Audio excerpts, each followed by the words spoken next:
Hello, everybody. Welcome to the announcement live stream for Hype Week. Got a little thing here. One second. All right. This is very How exciting. does this thing work? Hello there. So, welcome, Show everybody. my own camera. Ping, can you start? I just started the live stream. Like, okay, here we go.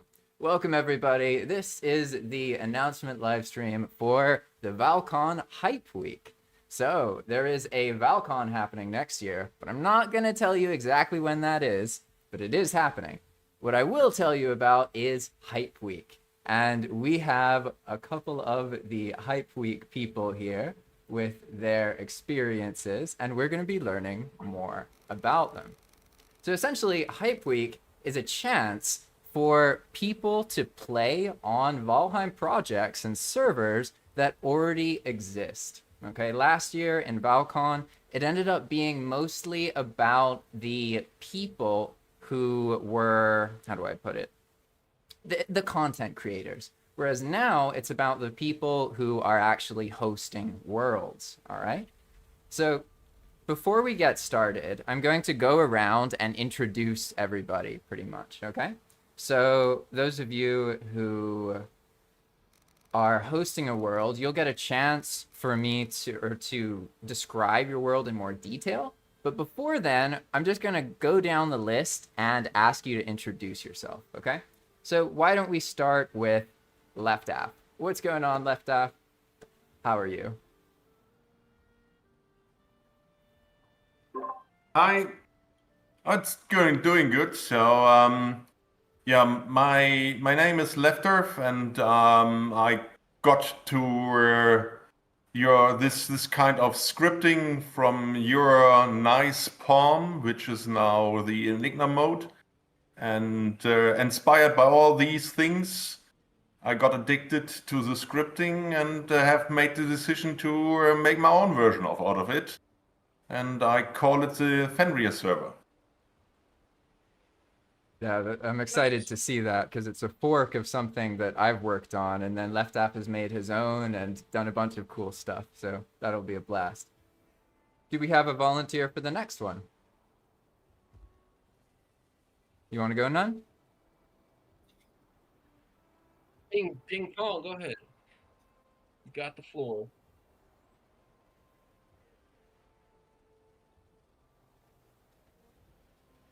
Oh, who who has the floor? Ping pong. Ping and pong. No, Can you he's hear him? not. He's not contributing to the Hype Week thing. I'm actually not sure Oh, why you're he's not a here showing creator? video and interrupting this, but it is what it is. So either Alright. Anyway, I'm None. I'm the creator of Titan H2, The Legends Rift. It's a 4-year-old MMORPG using Valheim assets, um, wacky mole mods, who's on our team, and KG's NPCs mostly, and some colorful pieces here and there, and of course Infinity Hammer and all that good stuff. Nothing too crazy. We have about 20 mods for our players, really keeping it humble. Um, Here's one of our amazing builds. One of my amazing builds here. The world started out as like a project that I wanted to make this world happen, and I was asking for devs, people that were into that sort of thing to come through and maybe help. Some people did, some people didn't. No one really believed in it, and at the end of the day, no one showed up and or stayed, which happens. It's Valheim. A lot of people working on their own worlds have jobs and stuff, so it's fine. So saying that, at the end of the day, it ended up just being me building like 99% of this giant world, which is I can just show quickly on the map. This is kind of a little bit of spoiler. This is my admin map here, all revealed, and you can see it's very very busy, but in the center here, we have our first sandbox, which is the consists of this large island here, here, and here, and here, and then everything up north that connects to it. So it's not that large. It's it's a actually big four world. times the size. It's 4 times the size if you consider all the offset experiences connected to it. Whether an NPC will teleport you there, or a portal, or some sort of event, or something like this. And then down here we have our second map in the works. This is our Mysteria, sort of Skull Island, Lost Giants world, kind of over the garden wall type experience. It's going to be a hardcore survival. All the monsters are going to have like 2 stars and like it's really really tough. And it's we're still working on this, but this is the Mistlands and Beyond. So right now I'm just completed the first 5 bosses, which is Eikthyr through Yagluth. But there's so much in between. Like there's hours and hours and hours of content gameplay. I've made scores, custom music for this game, custom art for this game, custom story, characters, lore, gods. Everything is original except for, of course, So just to Valheim. remind everyone, what's the name of your project again? A lot of the names are temporary, but I've gone with Titan H2 Legends Rift right now because it tells a story of a rift. It's kind of if I could just say the theme of this, it's like a castle timed, typical fantasy, but there's something going on in the background. It's like a void, spacey undertone. So like these creatures from the void are breaking through this rift and are following the player through to this new world. And that's all explained in the beginning, and that's where Outsiders mod comes in. I don't know this guy personally, and I want to reach out to him, but he's has an amazing mod, and there's actually another RPG that's based on it that's coming out. Dawnguard, I've heard it. Another void based I've heard about that RPG. Yeah, with the Outsiders.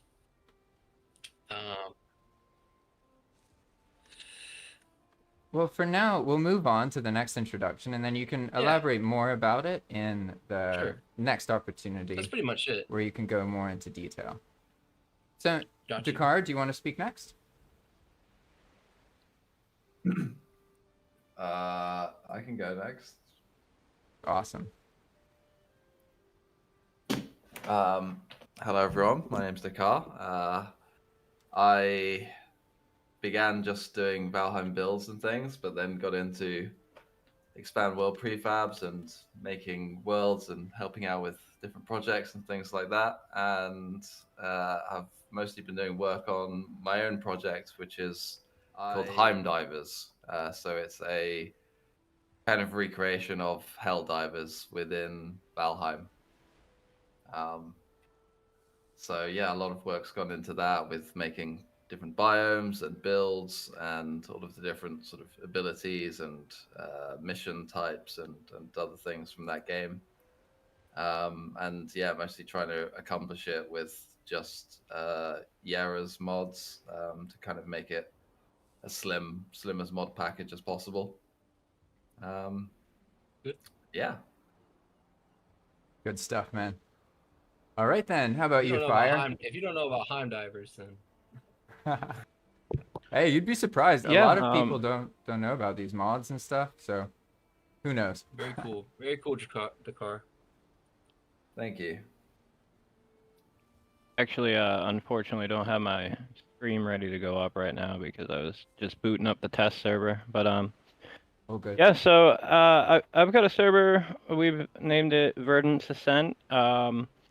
Basically, everything kind of started out initially with myself being inspired by 9byte and Dakar and their adventure map and just wanting to build out an entire like RPG style map myself. And originally I was just building it for something that, hopefully myself and my wife and my daughter could explore someday.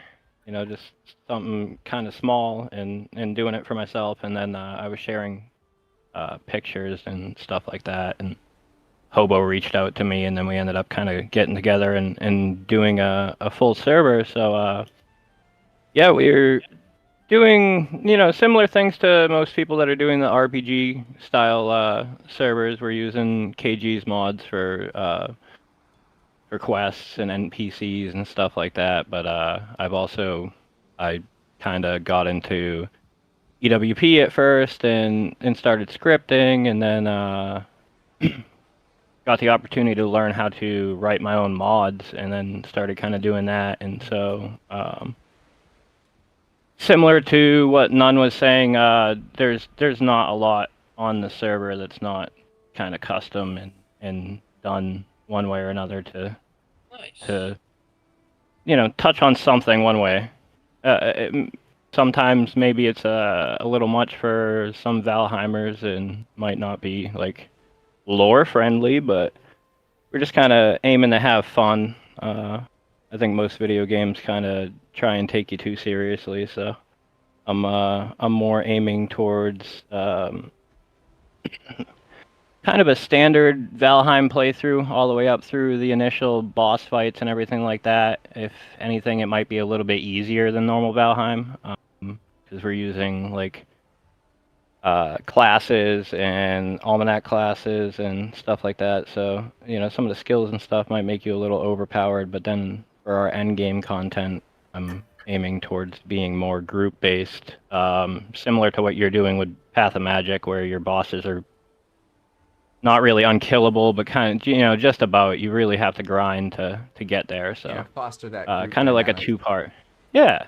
Kind of like a two-part thing. So the people that I find that some people, honestly, I think, believe that Valheim is too hard, and then the other half of the people, once they learn all the tricks and stuff like that, they feel like Valheim's too easy. So I figured offer an opportunity to kind of bully the creatures that normally bully you for the people that think it's too hard for your initial playthrough, and then after that, offer the people that think it's too easy something else to do that's a lot harder. So that's kind of our game plan. I do have my stream I can pop up just to kind of show off some of the builds that we're doing, aiming towards just kind of like lived in homey stuff, but this is the test server, so it's not like it's very much a work in progress, and what I've got going on here is not necessarily what will end up being on the server. Sorry. All good. And so, just for clarity, you are working on this project with Hobo and Conshonery, right? Yep, Hobo, Con, and we've been lucky enough to have like contributions from even people like Zeal or Bree Games has made some things for us, and yeah, we've kind of been fortunate enough to network with a lot of different people in the community and have some fun with it. So wonderful. Do you want to add anything, Hobo? Fire pretty much said it all. I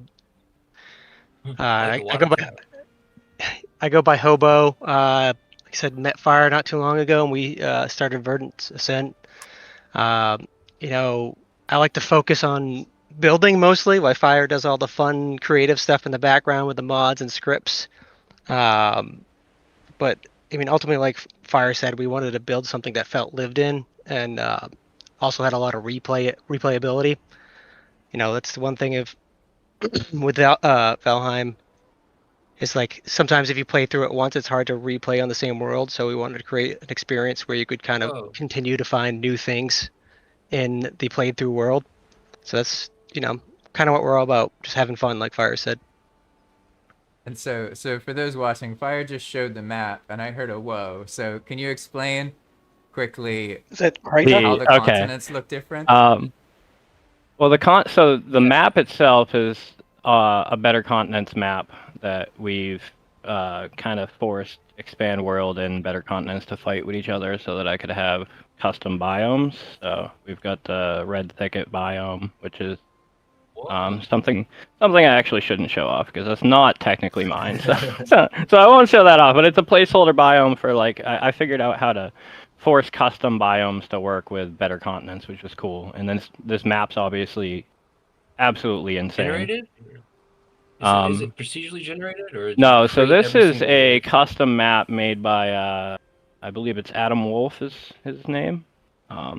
So he makes like Better Continents maps, and then what I did is I went in and used Marketplace to Rocka made me a script that just puts down a coordinate every 5 meters or something like that.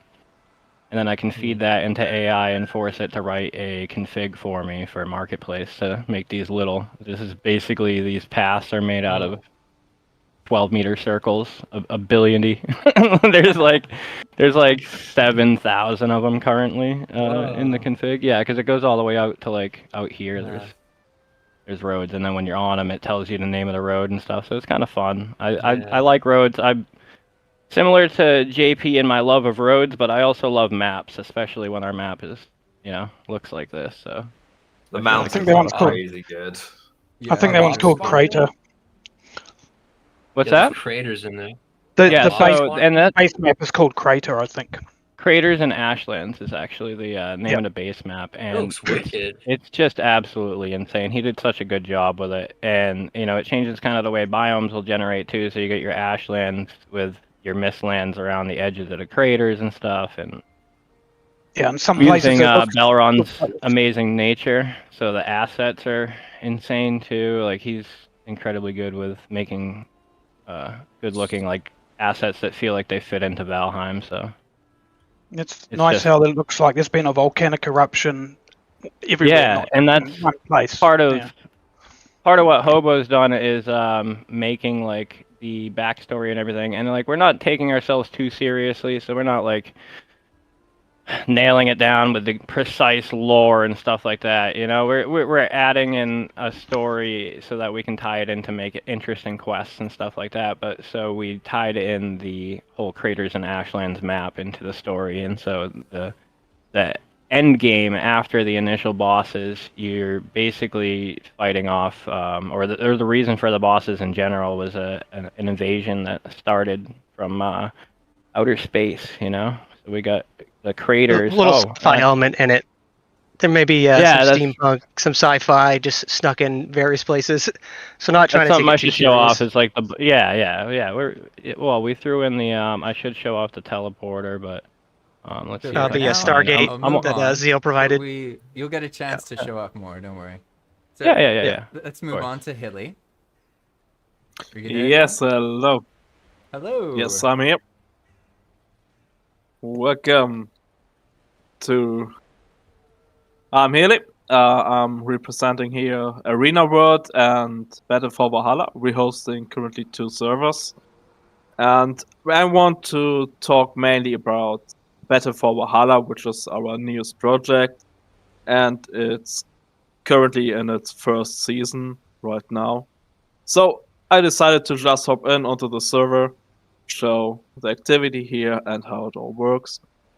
So, and the basic one, what is Battle for Valhalla? It's a server, it's an open world server. God damn, what is bug? Shit. Wait, okay, good. Yeah, it's a huge, it's a custom-made map, balanced all around PvP, where 2 factions fight for. Wait, maybe I can. Okay, now I have to live with the markers. Yeah, where 2 factions have to fight for territories and are in a race to first kill Fader. So, we are right here on the world start, where everybody comes in and he has to make his first decision which faction you want to join. In this case, I joined the Shadowborn Wolves. Got a nice animation. Now you're in. Interact with this one and you get teleported to the wolf base camp where everything starts. Here's the wonderful base camp. Couple people around here. And this is where then all the magic happens about the map control. Because like all the fires you see here ignited are captured by our faction. And when you interact with them, you even get you can even teleport to them as well. So, So Hilly, I can't What is- actually see your screen anymore for some reason. Can oh the rest no. of you see it? Yes. I can. Yeah. I Oh, can. yes. I think maybe because I activated all of the other live streams, it's now not could be, loading man. it. But you can yeah, just I go could- on. I was just at making sure that it was. Yeah, sure about it. yeah. I could just Maybe you restart my Maybe try stream. leaving, come back. Yeah, Yeah. that might do it. But But so I joined there. If anyone wants to learn more about their project, I did a live stream where I visited, and it was like 5 hours long, a long live stream, and really, really cool thing. I haven't seen somebody. It's basically like an adventure map with faction PvP. Really interesting stuff. Yeah, exactly. All Like, right, now I can see it. we Awesome, we're good. wonderful.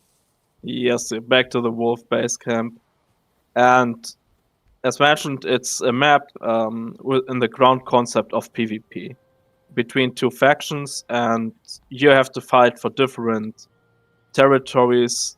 And for this is this room, the portal room, because on this server we needed a way to limit players in the way they could make use of portals, and also it provides them a meaning for having a fight for the territories to progress, to hold ground, all the stuff. And so this is then our system where we have a special portal system made out of NPCs and EVP scripting, where we are able so all this all these fire pits here around are basically NPCs that allow you to teleport, but you can only teleport if you're part of the faction.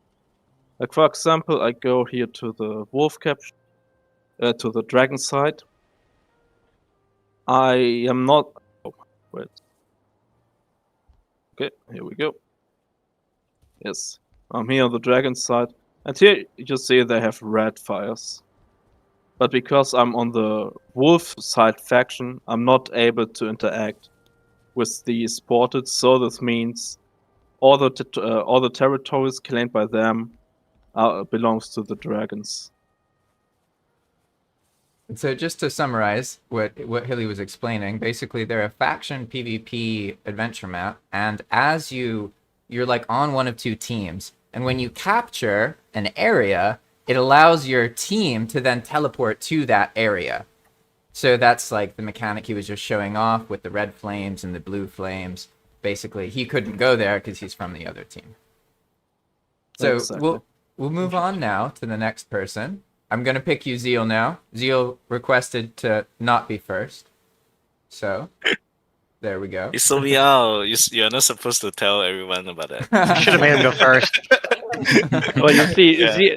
Busted. Zeal's nervous, so everybody, make sure you tune into his stream. Yeah. We're all Okay. nervous together. Yeah. Hello everyone. I go by the name with Zil. I am a very small Valheim fan from Malaysia. I don't really play a lot of games. During my grow up time. So Valheim is one of the game that I really spent tons of hours. I just checked my Steam. I think I have like 4,500 hours in the game. So Dedication. but I think some of you might have a little bit, a lot more hours than myself. Yeah. So before Valheim, I only play like a few. I was a full MMORPG addict. Back in secondary schools. So like games like MapleStory, Ragnarok Online, and similar games that really how I see progressions and world design in games. So because of that, so I love systems like classes, professions, and like long-term grinding and role identity. So the project I'm working on right now is called. Finally, we have a name for the project because in the other private group that I have, JP, Raka, and also Daka inside, that we have been talking about the project. Like I don't really name it. They all just ask me, "Hey, hi Jules, how's your project? And then how's the RPG things going on?" Like, yeah. So now I finally come to a official name for it. Like, I'm going to call it Knights and the Wizard.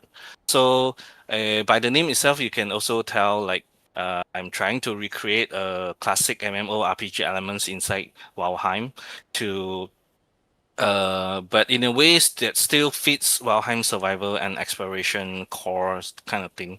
Just maybe adding more metrics and depths to the game, and then to also most importantly to create a not so linear progression in Valheim. Yeah. I'm excited to see what you do, man. So for those of you who don't know Zeal, Zeal does EWP scripting, and him, myself, Raka, and Dakar are in a group, and we basically just talk about EWP all the time, and then share each other's projects and give each other ideas and stuff. And it's actually one of the reasons that I was inspired to do something like this, because we all are working on these awesome Valheim worlds, but I think people could learn a lot from seeing what other Valheim world creators are doing. And in general, it's hard for creators to find other creators because we tend to just be busy creating and that kind of thing. You know what I mean? So I'm hoping that by having this live stream and everyone getting to know each other better, we're gonna have like a more strong sense of community and everything. So let me see. Let's see. We have okay. Left App, you spoke. Non-spoke, Zeal did, Hilly did, Hobo and Fire did. So we have Dr. Smog. I forgot to ask you when Hilly was speaking.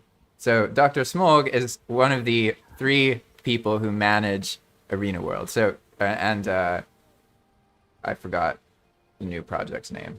Forgive me. Hey, no worries. So I'm Dr. Smog. I am the newest admin, a part of the Arena World community. And the new project is called Battle for Valhalla. It's what Hilly's been showing on the stream. We just launched Season 1 last week. It's going very well, very epic. Tons of players are enjoying PvP. First comers, first timers for PvP, they're absolutely loving it, which is amazing for me to see. So yeah, my kind of role for the Arena World community and Battle for Valhalla is to give feedback and advice, because I have a long history of playing on PvP servers throughout Valheim's whole history. So I put on countless PvP servers, so I have a lot of intel on what works, what doesn't work, what can be improved on, what breaks the game for PvP, some nice additions that could be added, some things that, you know, induce rage that need to be disabled, things like that. I love to give input, and I love to learn more about Valheim PvP. I'm proud to say I am completely addicted to the world of Valheim PvP. So that's all for me. You're in the right place. Well, at least with the Valheim part, you know. You guys got that PvP niche down, though. All right, so is there anyone that I'm like brain blanking on and I didn't introduce who is with a world? I think we're good, right? Okay. So before we get on to the next part, I want to give all of you guys a chance. Now that you have been briefly introduced to one another, is there anything any one of you want to ask another one? Yeah, Zale, what was the name of your world again? Oh, he left. Oh, sorry. Me? Yeah, Zale, what was the name of your... I didn't capture it the first time you said it. Oh, Knights and the Wizard. Knights and the Visor? Yeah. Knights and the Wizard? Yeah. Knights and the Wizard? Yeah, correct. Ah, okay. Knights and the Wizard. Okay, nice. Yeah, titles are super hard to come up with, man. Yeah. That's something I have been struggled for so long. Yeah. Like how do I like properly deliver the RPG kind of vibe that from the name itself and can tell the readers that this is going to be a RPG modded server kind of thing. Yeah. Nice. Any other questions for anyone else before we move on? I think I'm I will not after seeing more of people's projects. Yeah, good point. Yeah. I do have a question for Dakar. Is Heim Divers live right now? There is a Is it live server yet? that's live, but like it has a password that I've only given to some people. But you know, Okay. you're So it's not you're exactly- welcome to hop on it. A closed It's beta? more just like I didn't want it getting A closed yeah beta. that kind I of saw thing. JP's playthrough over it. I definitely saw that. I saw the beginning. going there again tutorial next zone. week. Looked pretty cool. Yeah. Yeah, And the JP's coming back because he got very distracted. showing him too many of those golems. No, it was how well the combat functioned. Honestly, the moment I Yeah. logged in and wasn't laggy and was fighting around other people, I was like, "Fuck! I have to redo everything." Basically, I really hope. Yeah, Valheim's got to optimize their game someday, one day. Because even if you always lag around different players and stuff, it's like almost inevitable. Yeah, it's That's a Valheim messy. thing. Hope they fix. Yeah, they need to optimize it, man. I hope they are on that. So before I Genuinely. move on to asking more detailed questions, I'll mention two people who are also participating but weren't able to make the time. So the first person I'll mention is Emma the Potato, who is doing a project here. Just give me a moment. I should have prepared this already, but I got a little sidetracked here. They sent me a little write-up of what to say. All right, so I'm just going to read their kind of description. Okay? So, my name is Emma the Potato. I've been a farmer builder in Valheim for 4.5 years. Back in the day, I used to stream myself, just farming in my giant farms in Valheim, but now I am mostly known for the Valheim science I like to do. What started as testing what would best keep my crops safe turned into this really cool way to grow as a creator. And so then she has some more information about the experience that one is trying to provide the player. This is a question I'm about to ask all of you, so I'll give you a little bit of context because she already answered it. Years ago, I made treasure hunts in Valheim, but I was a lot less known back then. Now I want to give it another go with Seasons Time. And unlike the past hunts I made that were Halloween, Easter, or Yule inspired, I want to make one that is based off of all the seasons. The other aspect of the hunt will be relatively the same as what I did back in the day. 1 second, sorry. People will be able to explore the map across the map. You will find houses and villages with secrets hidden in them that will guide you towards other villages and houses and treasures. This time, I also invited members from my community to join in, so there'll be more houses and points of interest. If anyone on here would like to join in and build a house, please let me know in private messages and we can add you. There will be 4 main villages, each based on a season.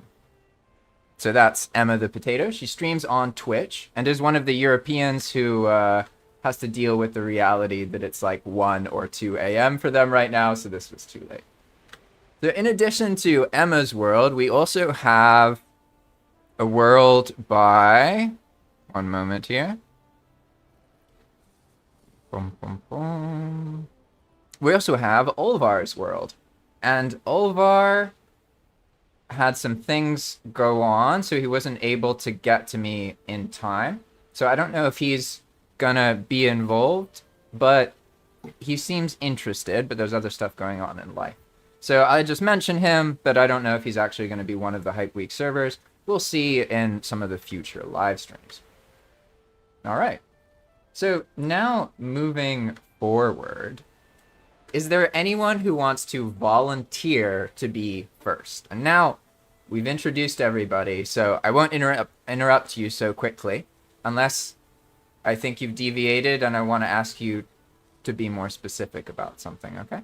So, any volunteers, or should I just point? Pick Yeah, someone. we can start over again if you like. So You want to go left? That sounds like you want to Yeah, go. repeat the order. Yeah, let's do it. No? So I think that I joined last year's Val-Con, and I was very impressed about what have been achieved, and I think everyone have already seen how amazing the capabilities of our brains are with modifying an ordinary game. So that's why I'm so excited for the next year's Valcon. Yeah, to show how I'm pretty sure the developers are thrilled as well. You know, they started the game and became a kind of hype. Yeah, and now if I look into these communities on what they made out of it, I always try to say it will be very hard for the developers to have Deep North really thrilling us, because if I look to the content here, it's already so impressive. Yeah, what you can do with all the mods and our creativity.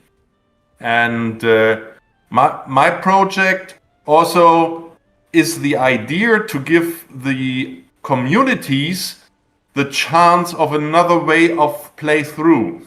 I always see on your server that many people are joining and try to figure out if for their community your server is another playthrough. Now, as I tried to say in the intro, everyone knows how to cheat in Valheim in the meantime. So the boss fights become boring. So meaning that in my project, I also skip the boss fights to say there's no need. The community since 4 years are killing bosses. So again, everyone knows how to kill, everyone know how to cheat, make fires, hide somewhere and everything. So for my project is to give the community another experience. So for example, I take the cars and your great idea of path creation. You know, it's a pain of the to create streets and roads, except you are admin and can use slope of Infinity Hammer. So I give the community the chance to place just the dragon heads and the raven heads, and then the roads will be created. And learning from your server is, of course, it will be chaos, but this chaos creates a kind of charm for your own server. Yeah. So, and the other idea is I build a maze. So, meaning first the player have to find the entrance, and they will enter a maze. They have to go through. So just give new content to the existing worlds. So this is sailing.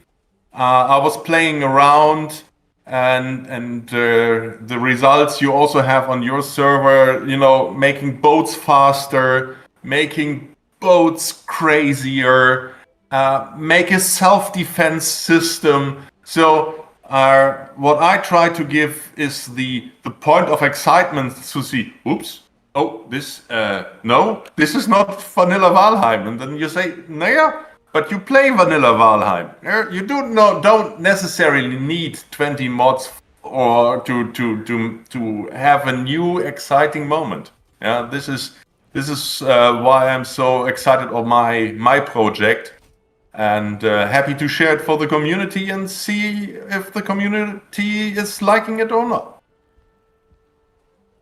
Ah, that's wonderful. And you bring up an interesting point, actually. So I'll make this distinction for all of you watching. All the projects here, there's a couple different kinds of projects that we're featuring. So you're going to have some adventure maps, which are usually made with mods. So there'll be like a mod pack in companion to the adventure map. So that's like what Non-Applicable was showing earlier, and also what Hilly and them showed as well. You have a situation where the hosts create a world and an experience, and they use existing mods that other people have made to put it all together and make that experience. So just keep in mind that there are some servers that will require mods, there are other servers that are vanilla friendly, and then there are some that are like totally vanilla. All right, but the main distinction is you have your adventure maps, you have your EWP projects, which are like vanilla friendly. You can join them without a mod pack. They could be on cross-play servers, that kind of thing. And then we have the like straight up vanilla Valheim. It's normal Valheim. You don't need a mod pack to join, and it's not using EWP. Okay. And so what Left Off was just talking about is EWP world. So unless you've added something Left, as far as I understand, the world you're making is vanilla compatible. So anybody on any client could join that, and if they put it on a server with crossplay, then they'll be able to play on a Mac or an Xbox or PlayStation once that comes out. And this is a whole new world of like modded experience on PlayStation, on Xbox. That's supposed to be impossible. It is actually possible. There's a way to make it happen. So that's all future stuff though. Now, anyone want to volunteer next, or do I get to be the fate picker here? Be the fate picker, JP. You. There you All go, right. none.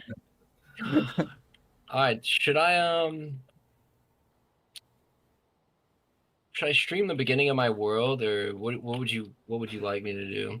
All I know is that Exactly. maps are kind of boring for people. And aside from like the first couple moments where they see something, they see the terrain, but if there's a bunch of icons and you have that up, it doesn't do as much as that's- seeing this world. No, you're not gonna understand any of the icons. So I totally get you. I can give you some Is there- framework here. Try and Is there a imagine way to like hide things? there's people watching and they want to know like, okay, what kind of experience can they have in your world? How would you respond to that? And feel free to show whatever.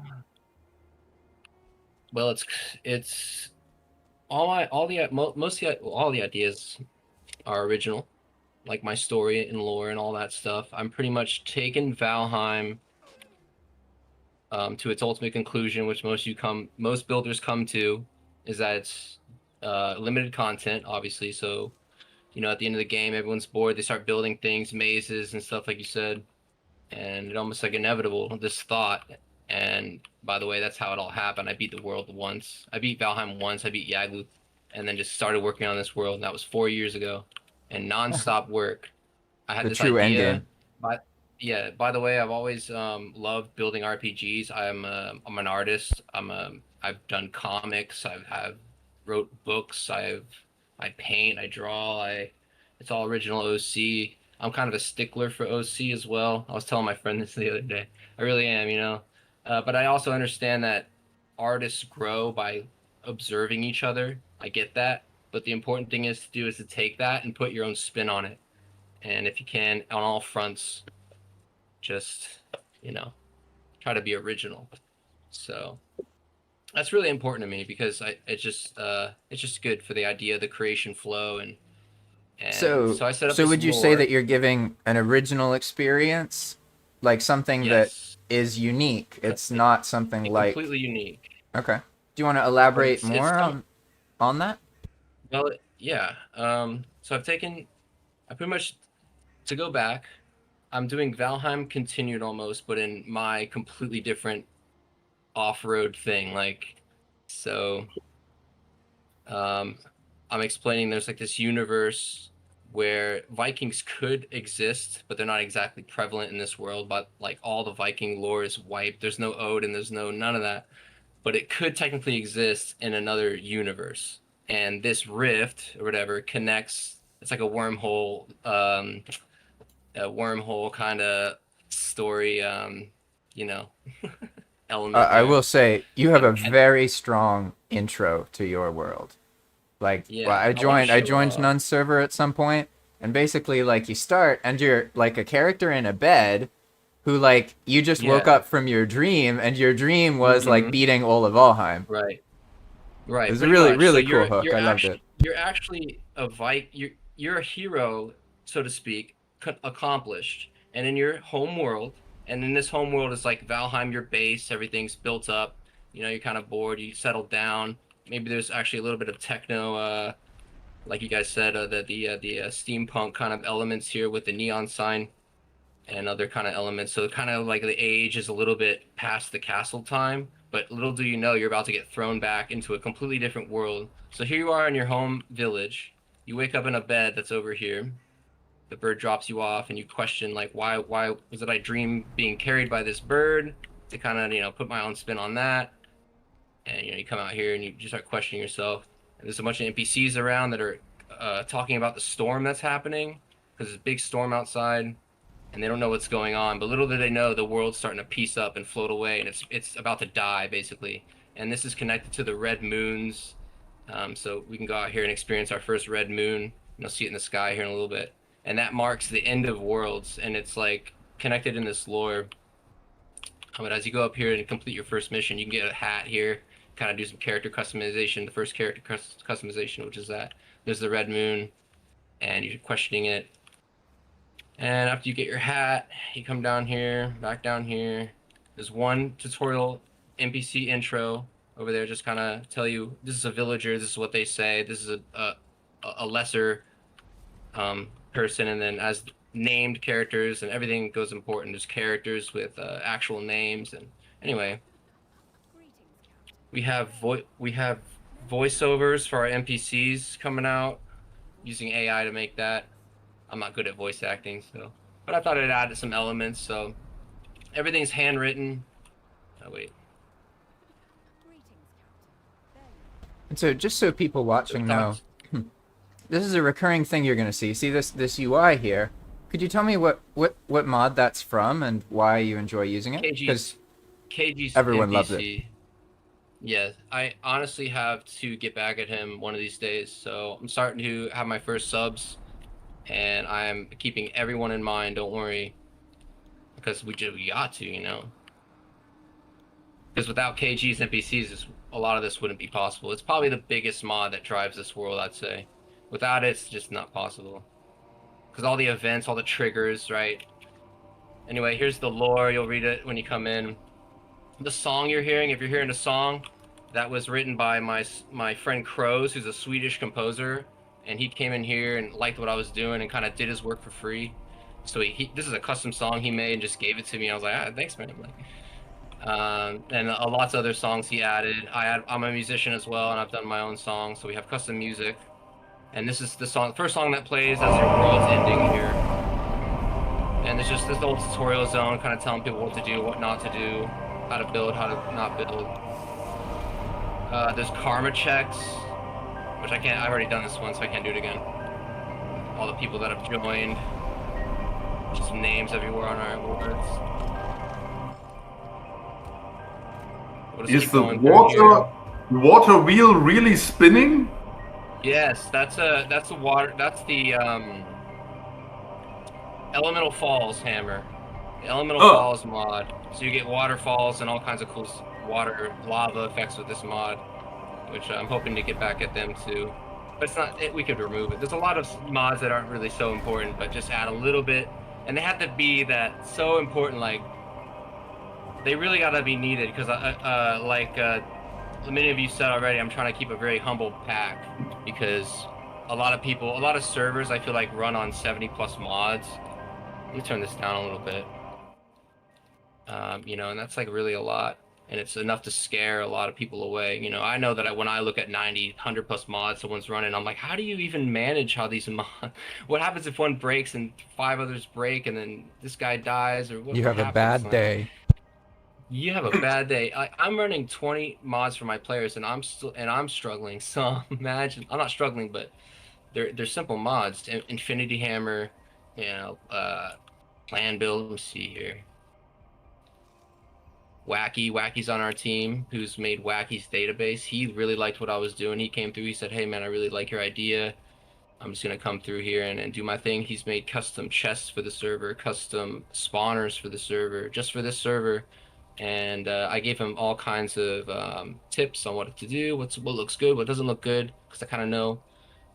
This is where another place where you can spec your character here. You get these passive skill, battle skill, and you can just spec your character here. Like I want to be a sword guy or whatever. So you can go to any of these. They all have their different descriptions.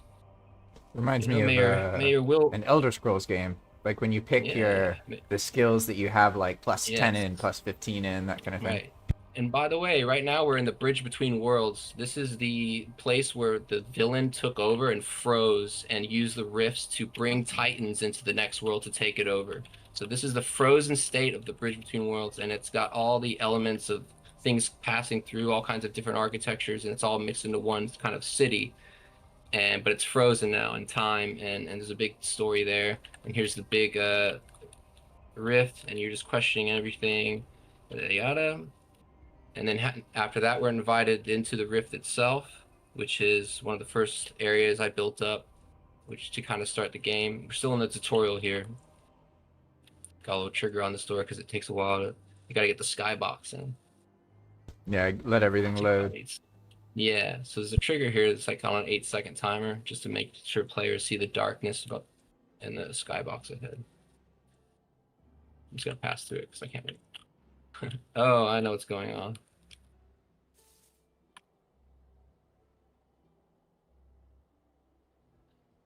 Alright. So now we're in the rift. Oh, someone's already beat up the box. There's some maintenance. Sometimes I might get rid of this, but they come in here, they can beat this box up, and then they get the first portal. They get some This other is like infos here. And part of your entry tutorial area, right? Right. And on each stage, there's depicting some things. This is Stormbridge, one of our cities, and most of the time, it's stuff that's coming through the rift. Anyway, that teleports you here. We continue on.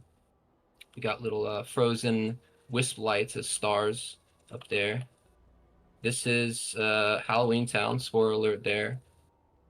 So we have these anomalies coming through too. So the rift is sucking in like places from other worlds, like themes. And by the way, I made this like this so any admin could join and just add like their world. Like someone would want to do like, I don't know, like a more Star Wars world or something like this. Like it could make sense technically, but they have to put the spin on it. Of course, it can't just be like. So just to summarize what he's saying, basically in Nun's world, it features these like magical energy rifts that like rip something from another universe and plop it down into that world.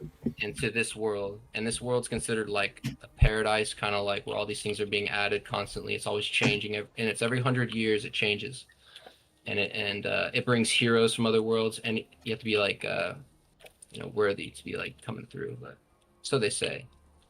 There's a big story thing. You don't know if it's random or not, or why you've been chosen, but basically you've been called. Your hero blood's been being called on.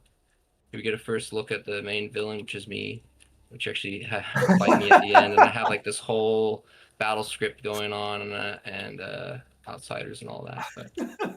But we go up here and we finish. That really tickled me. I'm sorry. We put what? The villain. The main villain, the which villain. is The main villain. It's me. cracks Yeah. me up. It's me. So yeah.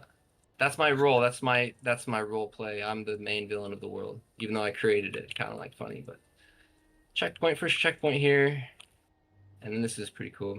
Then we're done with that. We exit, and then we fall down the first warp drop. Check this out. Get another song.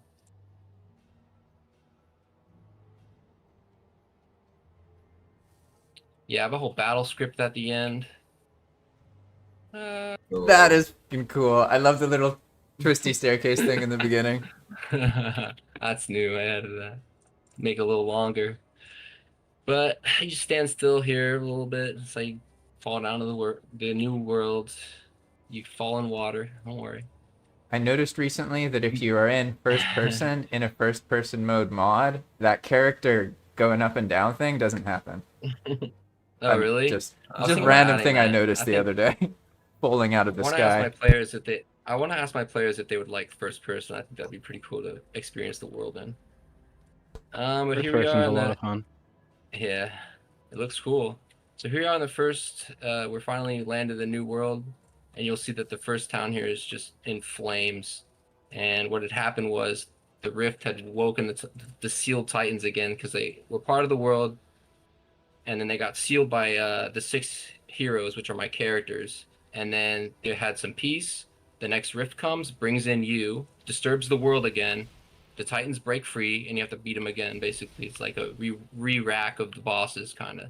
So here we have our like destroyed scene here. This is North Lake, which is one of my towns, and all you got to do here is just dodge Modder. There's a lot of places to hide, and you just got to dodge them. Get through that. A lot of people love this. Sorry. How Resting often do zone players here. try to kill her? They sometimes try, but it's a level 2 dragon, so they get hit once, they're cooked. You just gotta dodge. There is some, as I was explaining to JP when he first came through here, there is some like craftables on the buildings and stuff. So he sometimes attacks the buildings. So he's always sometimes distracted. Like he's distracted right now. You can see he's fighting something else. But you use that opportunity to just dodge. Honestly, the health bar alone's probably enough to freak most players out. Freak you out, yeah. What is he doing? It's kind of like the start, a little bit of a nod to the start of Skyrim when you have the first dragon encounter there. That's one of the things I love about these projects is like feeling the influence. You know what I mean? Because Yes, like when go on. Sorry, go ahead. No, No, go I ahead. said what I was saying. I often cut people off like ADHD. I was just gonna say what Zia was saying earlier about what are we talking about? Crap, I totally lost my train of thought. Classic RPGs, things like Classic that. RPGs, right. And my inspiration for this came from many different things, but of course, again, I put my spin on it and didn't copy one thing outright because I don't think that's creation, right? So you get a little title screen here. Enter the game. Now you're finally in the free roam world. The tutorial's over. Now you're in the map. And you're in the second part of North Lake where you get your first interaction. There's dead people all around and everyone's freaking out. And you can you get this mission where you go to meet the first town, but we'll get it later. There's a lot of stuff to explore around here. Chests, hidden, cool little stuff, and it's cool little scenes. People just freaking out and houses on fire and yada yada yada. You take this and you can finish this quest down here and get a wisp light. So it's like a fairy that follows you around. You get your first fairy wisp light, and that helps you, illuminate areas and dungeons and caves and shrines and temples and all the stuff we have. Dungeons, caves. I'm sorry, wait. We don't have custom caves. We have some custom caves, but we have custom dungeons, custom shrines, and we'll work on caves later because, as you know, caves are very in abundance, so it's very tedious so that's been saved for last. As of now, a lot of caves aren't really functioning. There's no Surtling cores, so you normally would go in caves to get Surtling cores, right, guys? So there's no Surtling cores, of course, because although we do have free plots, many free plots for our players to build on, they can't exactly build portal systems because that can ruin the experience for newcomers. Maybe they stumble upon a portal and it sends them over here they're not supposed to be. So I gotta regulate all that stuff by just completely wiping Surtling cores from the first sandbox. And it's a sandbox, of course, because you see this red line. All these islands are surrounded by a giant, huge, tall seawall, and then there's mist before it too. And then there's god serpents in the water in the mist. So if you sail out there, it's like a death sentence. That's my kind of ocean.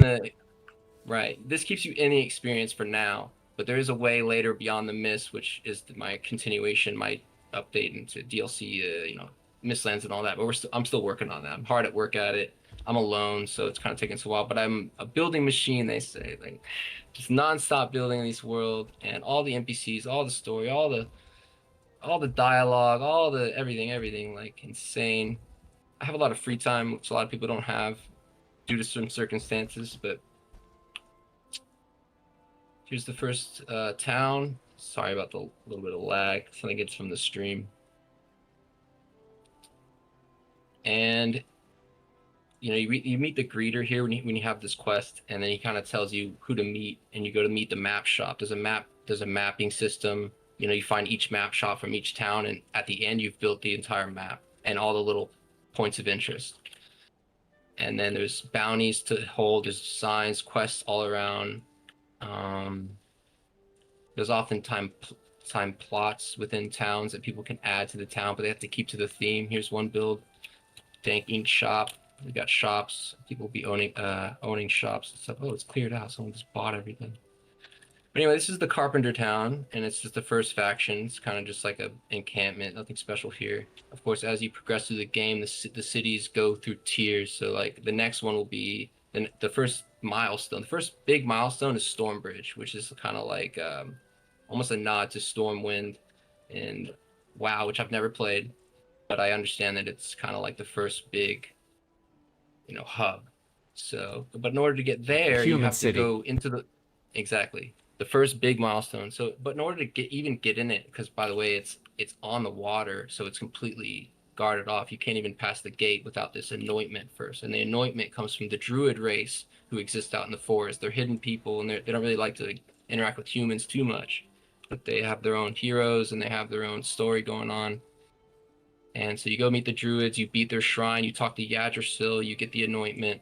And these are like badges, and the badges, by the way, are how you progress through the game. So each city has a badge, and by the way, you have to get the badge by going to the higher ups. So the hierarchy, yeah. So all the people that go up the hierarchy will have more and more content. So obviously the kings and queens of the places will have the most to say, the most dialogue, the most story progression, stuff like that. They have their badges as well. In order to get them, you have to help them complete their quest in the village or whatever, and then you have the badge for like 200 days or something, and then you have to renew it. And this is one of my gameplay loops, by the way. So, and then the badge unlocks all kinds of things around the city, shops, discounts, you name it, other things. And this is how the story progresses, is through these badges that I made, or like something like a merit system, basically. So we have a custom cave here. We're gonna show it off. We have fantasy trees made. This is all vanilla stuff. I was really impressed the landscaping around that big map, all those great big meadow trees. Those are so cool. But I understand those are modded. We try to keep the mods real low, so if I can make something without them, I'm gonna try my best. So we have some colorful trees. Obviously, colorful pieces are coloring the leaves there, but not all trees are just yellow and green. Some are straight yellow, straight purple, and just stuff like that. And not everything's on the beaten path. Plenty of signs and hints mention that. This is actually one of the guys you can talk to. He's a human who had found a druid mask, and the druid are mythical, and no one really knows if they exist or not for real. A lot of people don't really believe in them, but he finds a mask, and you kind of ask him, where'd you get it? Where are they? And stuff like that. And you're kind of pinged over here where this guy's in trouble. And he explains that he was on the road where they got attacked by the Grey Dwarfs, and they poisoned his son, and the son got taken away by the druids who went to the shrine to heal him. And it turns out that at the end of the Yggdrasil shrine, the boy doesn't make it, and neither does the druid that took him. So they both die in front of Yggdrasil because, as you might know, a lot of the gods in the world aren't caring so much for mortal things. They don't care. They're gods, right? They could care less if you're dying or in need of help, or they intervene sometimes, but they sometimes don't, and yeah, right. So they got that kind of going on. And I guess I can show my druid. Go ahead. So you use the quests as the means to drive the players around the world? Is that right? Yes. Yeah. 100% NPCs are driving the story. 100%. Because what else would it be? What signs? Like there's really nothing else you could possibly do. So all the events and all the triggers, if you've ever read KG Marketplace guide, you know that there's tons of commands and quest triggers and quest events that you can make. And if you really dig down deep into that, you can do some crazy things. So I've actually made entire raid system using this. And here in this world, you can actually bring in a lot of older gear. So I've tackled this thing where like maybe someone likes troll armor. You know how a lot of people like troll armor, but you can't wear it until later game. So I've made it the raids. So there's a raid you can go to. You can bring your troll armor level 4, and you can overgrade it. So now you can get level 5, level 6, level 7. I think level 7 is the cap on lesser gears. This is not for every gear, just lesser gears. So the bear armor, the troll armor, druid. druid stuff to make them more relevant exactly in later games. So this is for RP purposes, of course. So if someone really wants to RP as a druid, but is going to the plains and they want to wear their armor, they have to go to a raid and grind it up. So I've made that. That system took forever to make, but I'm so proud of it. And other systems like that. We have an achievement system. We have challenges. We have all kinds of awesome things. Banks. Here's the bank, by the way. 6 simple chests that tackle every single item in the game, and I've deviated them this way: materials, metal, gear, food, ingredients, and trophies. Easy. Here's a map shop. Metal Gear. Grab the map. Here, grab the map here. You can get everything from the forest and all the POIs. But this is Glade Hollow. This is my treetop kind of forest moon of Endor kind of nod, you know. And these are the druids. And we've got skill quests. If you want to specifically level up a certain skill, you can do that. This one spawns some trolls on the area, and you're supposed to defend the place.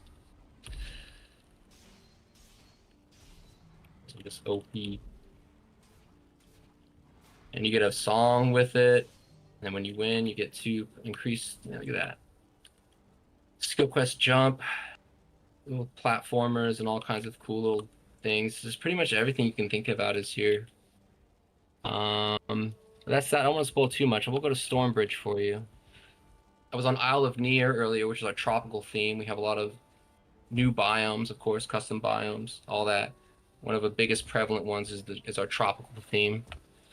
So a lot of shipwrecks, a lot of sunken shipwrecks. You can explore treasures and chests and all on there, and just everything you can think of. Really, this is a really great reveal. People love this reveal. So after you're done walking the forest, which is a pretty long road, you got your anointment. You talked to some NPCs, done some dungeons, maybe training up. Maybe you've gone back to Carpenter Town and Blade Hollow and done some crafting for yourself, so you have bronze weapons and all that. But here comes Stormbridge peeking out the forest here.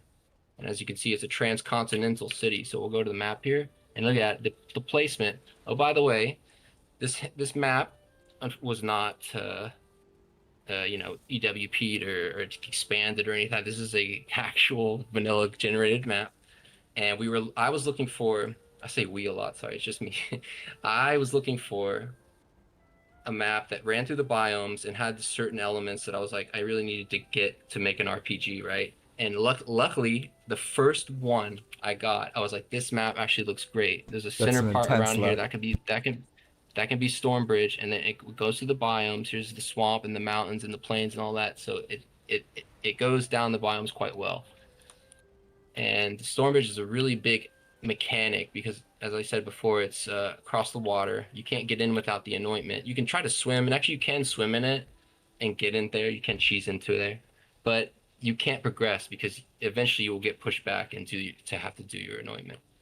And this pretty much keeps you on this side of the map no matter what. Now you could go down here, but there's the mountain pass. And this is a wall. There's a wall here, and it forces you into this mini mountain, and it's very, very dangerous. So it is open world, but there's a lot of elements that kind of push people away. Like here's the deep forest. Like as you go down the map, it just gets dangerous and dangerous. You know, more dangerous. You got to be wise. You got to like use your wits. You know, and the mountain Open pass, world of with course, a strong suggestion, right? Exactly. So, of course, when they reach the mountain pass and they don't have their wolf cape, they're not going there. The wolves will tear them apart, and they're pretty much capped right here, you know. We have also raid up here on the mountain, but there's no silver on this mountain. That's why it got its name, the Barren Mountain. So yeah, Cliff Town, which is our pirate theme. We got 9 major factions, by the way, I should mention. We got the Carpenters, which are woodworkers. They are just the simple folk, humble, your first faction, all that. They like to build with wood. Cliff Town's the pirates, bandits, whatnot. Stormbridge is the rival to them, who they're like the police of the world, the blue flag. They're the Queen's Guard. And then with the Druids out here, just remember, West Village doesn't have a faction. It's just a up-and-coming town. Halloween Town is here, and that connects down to the Christmas Town, which of course I had to make because, you know, they give you these assets, right? The Yule Tree, the turnip, and all that good stuff, and that just, you know, You almost want to make a whole town. And why did they give us that theme? So we got the whole Yule town up here and the whole Halloween spooky theme going on here. And it's got 3 major sections, and it's pretty awesome. I don't want to spoil it too much, but I guess I can show you Halloween town. Why not?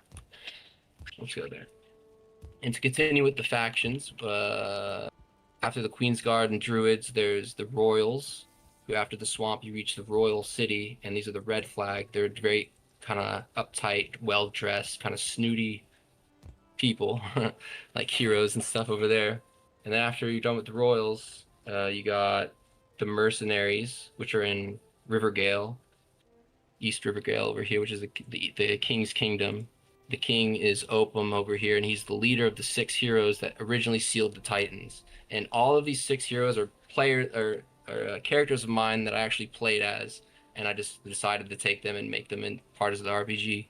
There's 6 heroes. There's Opum, who's the swordsman, Anuba, who is I got art of them too, who's the Dead Razor assassin, goth chick kind of.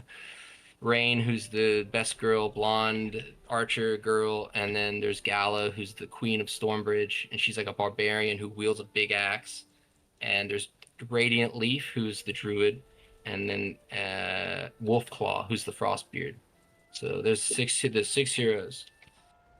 And okay, Royals, Mercenaries, Frostbeards, and then the Assassins. I'm sorry, and the Ninja. We should have a Ninja faction, but they're the Shadow Walkers out here in Sakura Valley, and we got a pretty cool theme going on here. A lot of cherry blossoms and stuff like right there, and then of course the Lost Desert City out in the desert, not the plains, the desert plains, I guess you could say, and that's the where Yagluth is, but there's a big thing there.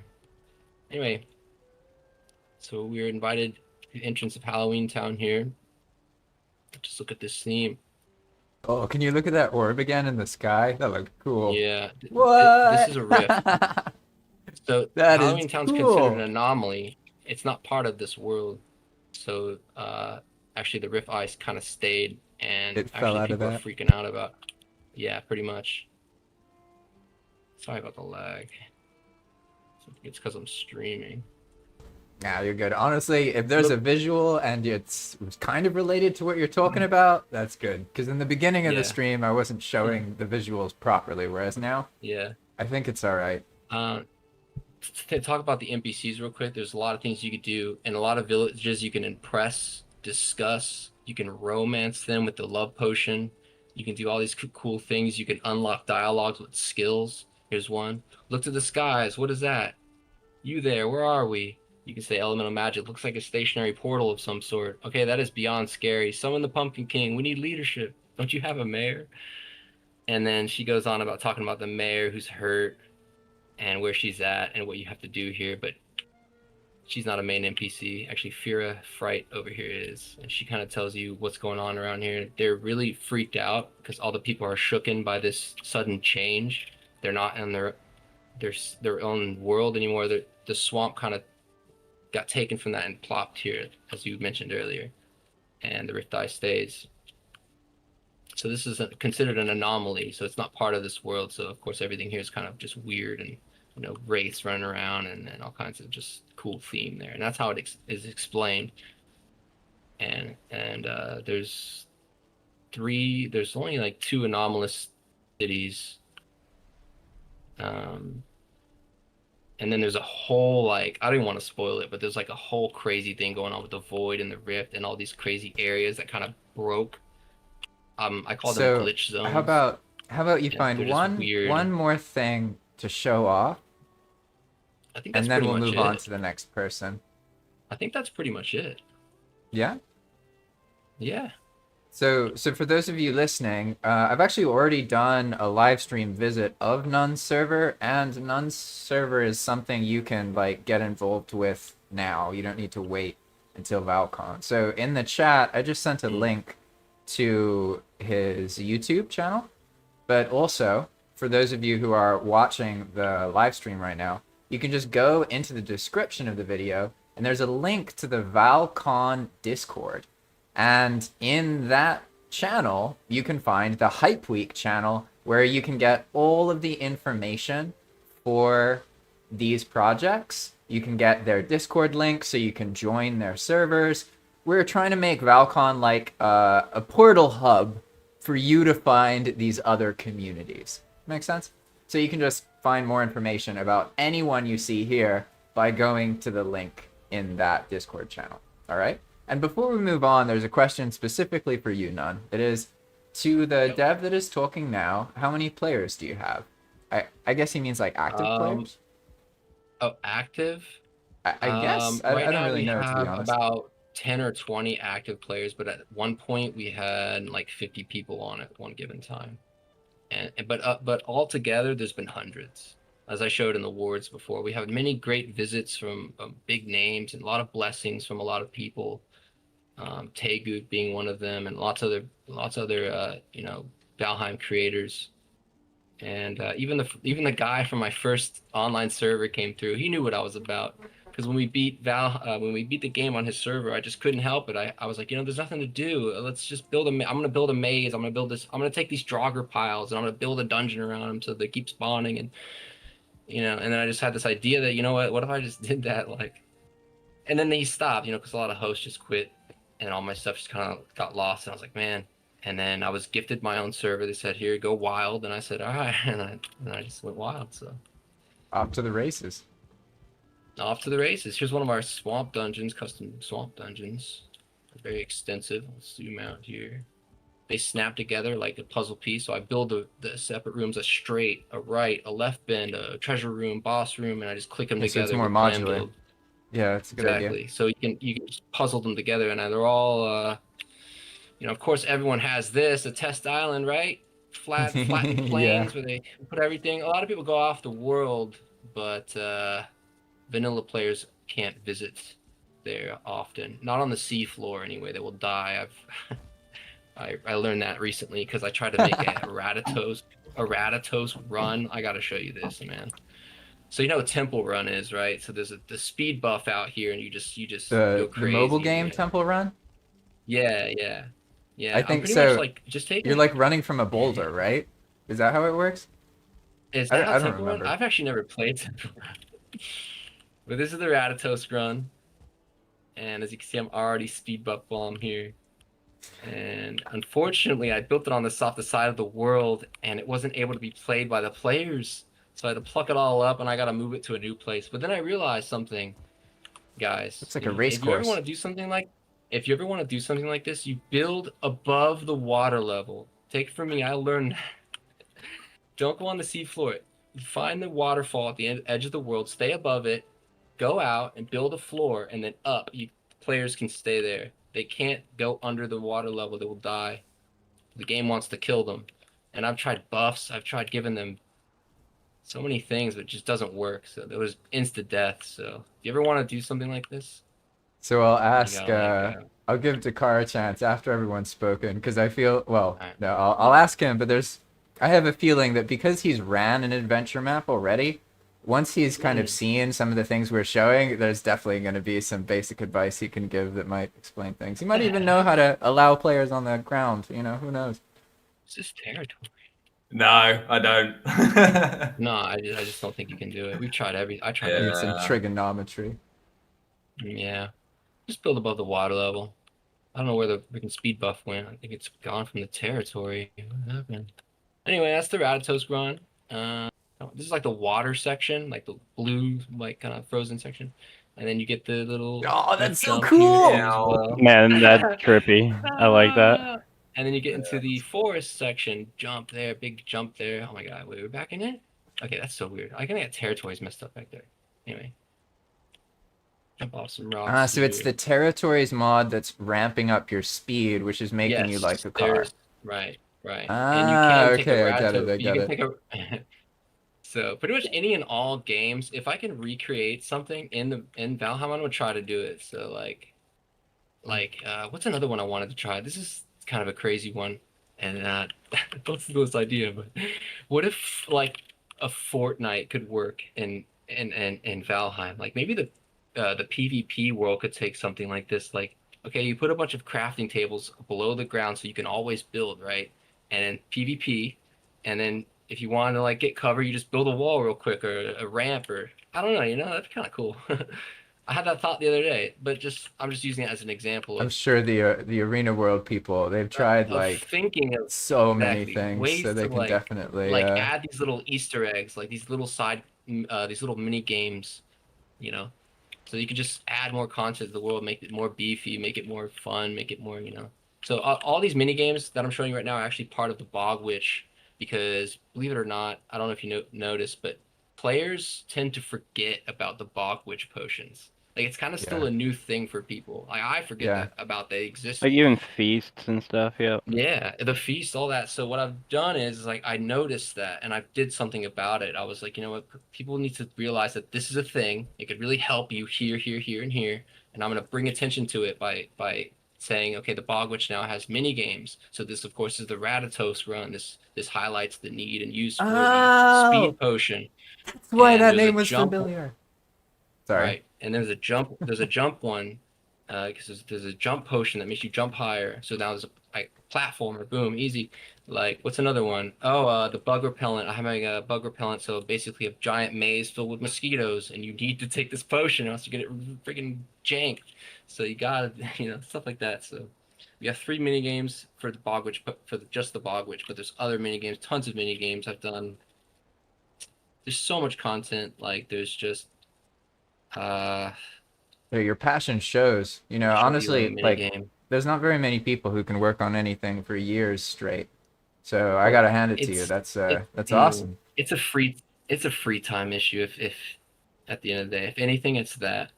It's I feel like if people would easily be able to come to doing this if they just had the time, like what Yeah. Yeah, Drock the probably well Viking said said. at one point, last Val-Con. I actually remember him saying that. It's so true, it's like, if you had infinite time, like imagine Ugh, give me what the enough car time and I'll what solve the all the car could do. problems. That's what I'm saying. So, but there is so much satisfaction. And by the way, we opened this world live for the first time. We had all these players come through, and of course, what happened? Oh my God, bug after bug. This doesn't work. This doesn't cohere. This doesn't. And I had such a satisfaction of going ahead and just fixing these things right out the gate, one right after the other, and just taking care of this long list of things. And of course, it's satisfying because you never have to do it again, right? Now this works and you never have to touch it again. It's so Oh, satisfying. It's like really, that's really like that's it's been like your almost like experience. pretty much. It's like managing a theme park. Yeah, I gotta I'm try and like, Yeah. fix this things works like for 8 now. times. Yeah. It's satisfying fixing bugs. I love it. Like anything that doesn't work properly, like as intended, someone will tell me like, hey, maybe this doesn't work a certain way. I'll No, go and it fix it I get immediately. exactly what you're saying. Yeah. So it's Like super satisfying. debugging is Yeah. satisfying. It's super satisfying like coming up with the solution for it as well. Right. So that's my world. And That's this incredible. oh, by the way, we have a VIP system, so if people do want to really like what I did, they can opt to sub to my Patreon, become a VIP, and that gives them access to these lots of things. One of the main things being these 2 canals, which are very important for the map. I was searching for this too. So there's an East Canal here, and I didn't build it up; it just was there. Well, I did a little bit, and then a West Canal, and this sends you out into the Virgin Lands. Everything that's an X is a wall. So this is actually you see like this like kind of fish shape out here, kind of like a tail, like eye. This is the third sandbox. If at all possible, if the world file will allow it, I'm thinking of a Val raft experience here. So just living on a ship, sailing, a lot of sailing, because there's not a lot of sailing. There's a big strait in the first map here, of course, that connects all the major trade cities. And there's PvP force zones. Clifftown, of course, is one of them. We're just testing this right now. There's signs outside that warn you that you're going into a PvP enforced zone and that there may be bandits hiding behind the wall, which is an a role-playing VIP who has to follow a certain set of rules.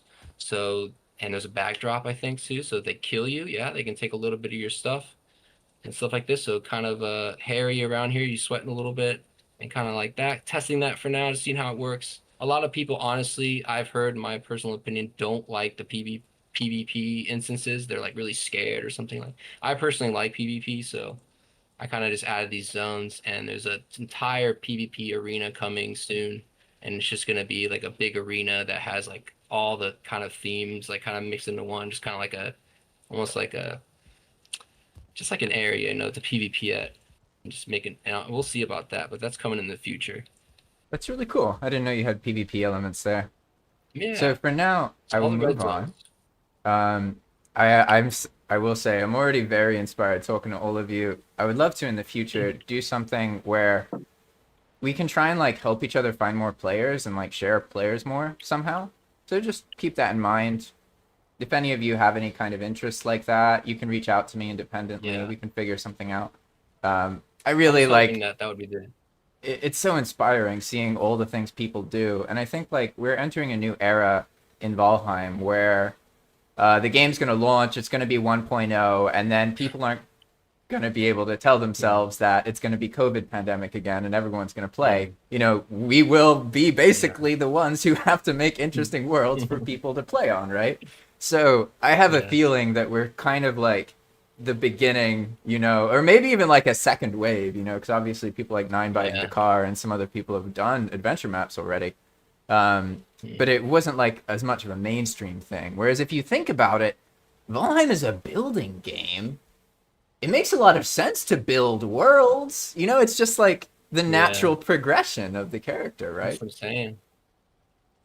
Check these I out. think So- you would be silly to not Yeah, they're really think. cool. They're really cool. Venus flytraps. You'd be silly to not think that a lot of people weren't like there were a lot of people that were inspired by what Ninebite and Dakar did, you know, or that had the same similar thoughts. Where like, you know, they got into building in Valheim and they were like, man, it'd be really cool to build a whole map. So I mean, I can say very clearly the things I do are possible because Dakar helped me in many ways to get started. And the concept of even having a project other people can play was very much inspired by their adventure map. Because I was pretty much like, there's an adventure map that can download. What if I took that same idea, except instead of a map, it's a re-overhaul of all the mechanics. So like the customized part isn't the map, it's the mechanics and the rules, right? But that was literally like, I watched Dakar and Ninebite's videos, and then that came to me. It was very direct, absolutely inspired by what they did. And Fire, Really you've been happy to see that, like all the different projects. Yeah, that must be wonderful. I think Nun was getting to that a little bit, how that when you actually have people playing on your world, it's fucking magical. Holy shit. It's like, there's something about it that's like, you look in your Discord and there's people that have questions about your world and the mechanics. It's like, it's hard to like get off the computer. I was on Palm not that long ago, running around with a sniper rifle. Hilarious, by the way. Can you do that? Oh, I can. He's been Fire is going down the client side modding route, so he's been all about that for the past, you know, period of time. But what a Fire, rabbit you've hole. been So it started speaking. with the. We could move on to you next if you want. But It's up to you. I'm back now, so yeah. No, I mean, I started with the EWP rabbit hole and then started going, okay, well, EWP, I can do a whole lot of things with EWP, but like there's certain status effects to EWP, you know, or that don't exist in the game, and how do I get these status effects? So when I got the opportunity to learn how to actually make my own mods, I jumped on that, and it's been a hell of a rabbit hole since then. The understanding the amount of things that you actually can just add to the game is insane. I mean, the possibilities are you're limited by your creativity. I mean, you're somewhat limited by Valheim and what they have written into the game, but they've written a lot in, and there's a lot of public stuff that you can access, so you can do quite a bit. It's insane. Like, I don't know. I hadn't even messed with boats until recently, and somebody was like, "Oh, you know, how hard is it to mess with to customize a boat?" And then started looking into that and realized that I could patch the boats to make them more stable for multiplayer and stuff. So crazy. So 1 second, Fire, before you continue. I realized there's one other person who didn't make it, and basically it's Mr. Holmes TV, and they have a Lord of the Rings style adventure map. So I'm just saying that because I forgot to mention them earlier. Oh, But now- definitely. It's an incredible map, definitely. And so, Oh. Fire, all right, it's all you. And I haven't really, like, told people the questions very directly, so I'll be more direct with you. What experience 100%. are you trying to give the players who join Verdant's Ascent? I think a lot of us that are doing maps and servers are kind of looking for the same thing. It's just a slightly longer Valheim experience. You know, the general Valheim playthrough, realistically, is probably around 3 or 4 months, if that.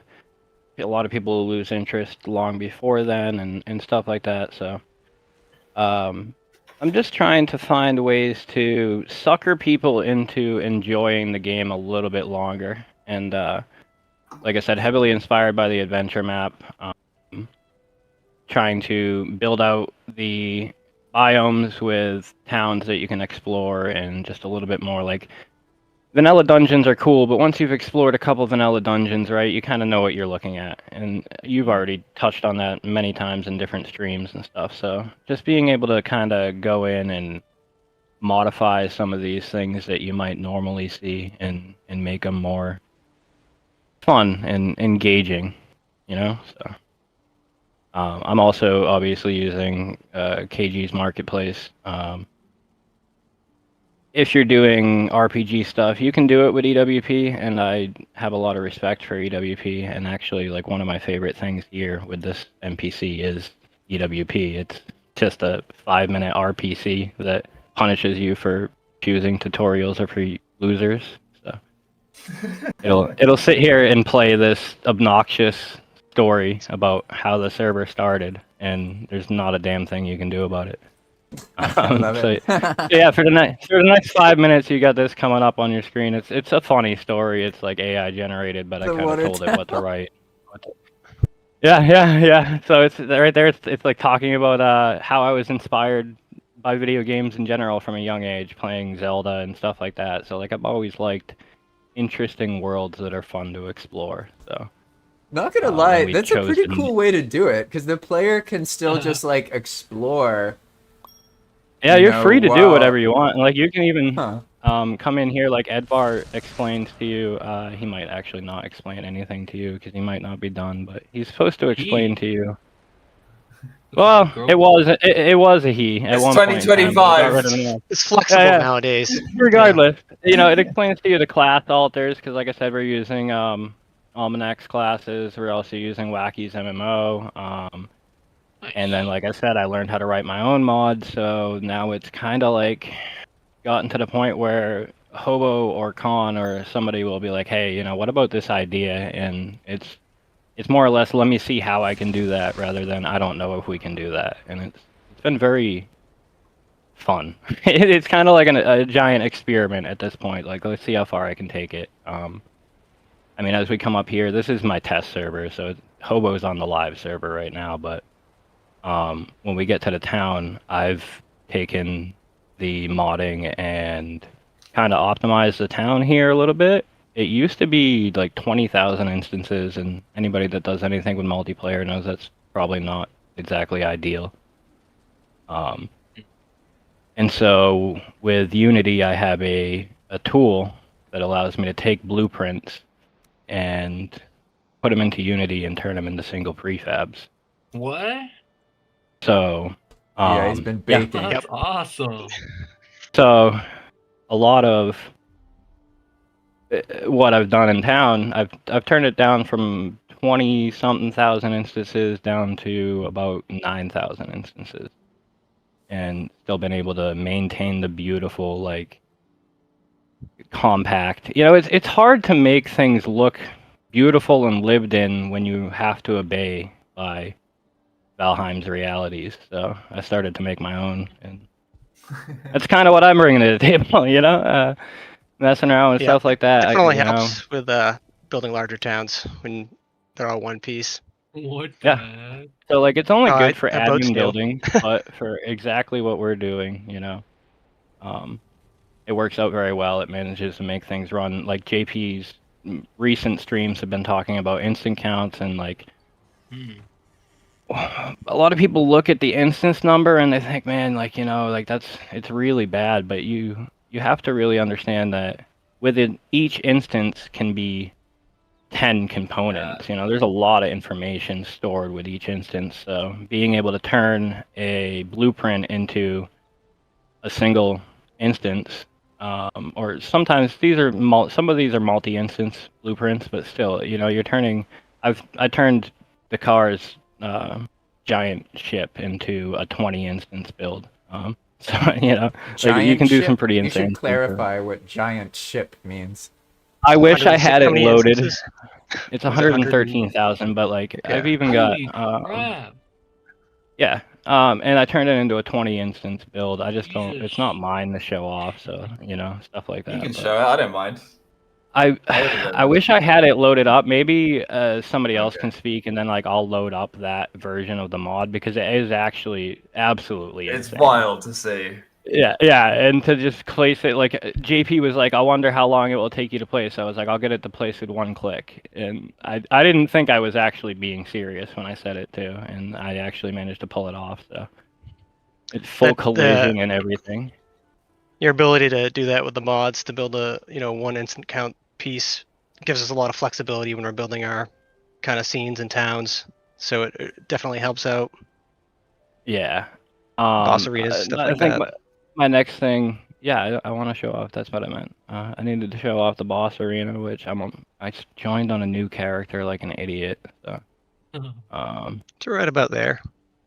yeah, it's somewhere around in here. Like I said, we did the Craters and Ashlands map, so we decided to kind of give our bosses a theme that they kind of crashed in from outer space. So our boss arenas have. Hobo's an incredible builder. He built most of these things on a friggin' Steam Deck too. It's insane, but yeah. So he went through, and I figured out how to make the crater just by. It was probably the car thing that I looked up at some point, I'm sure. But manipulating the ground with the hoe to make a tool to make the crater, and then Hobo came in and decorated it. And I think I've probably deleted everything out of it at least once, but. I meshed with him once. I did a vegetation reset, and I was like, "Hey, you really enjoyed decorating that peak there arena, right?" And he's like, "Yeah, why?" I was like, "Oh, good, because you get to do it again." I forgot to mark it as like a player base, and then I did a vegetation reset, and I came over here, and I was like, "Ah, crap." GG. But yeah, so, but I mean, as I was talking, oh, sorry. Why don't you show them some of the dungeons? Because yeah, that's exactly. We'll what have a I was lot of custom going through dungeons. Yeah, so up in here somewhere, right here, I've got it's very much a work in progress, but it's our frost caves, and this is the thing that I built, and I shared some of it on EWP, but it's multiple event boxes all strung together. So I've got some rocks that deleted themselves here, unfortunately, so that's kind of broken. But there's a whole bunch of things that all go to each other. Most of it's undone, but what I have actually worked on quite a bit is this little section here, which is Loki's drought.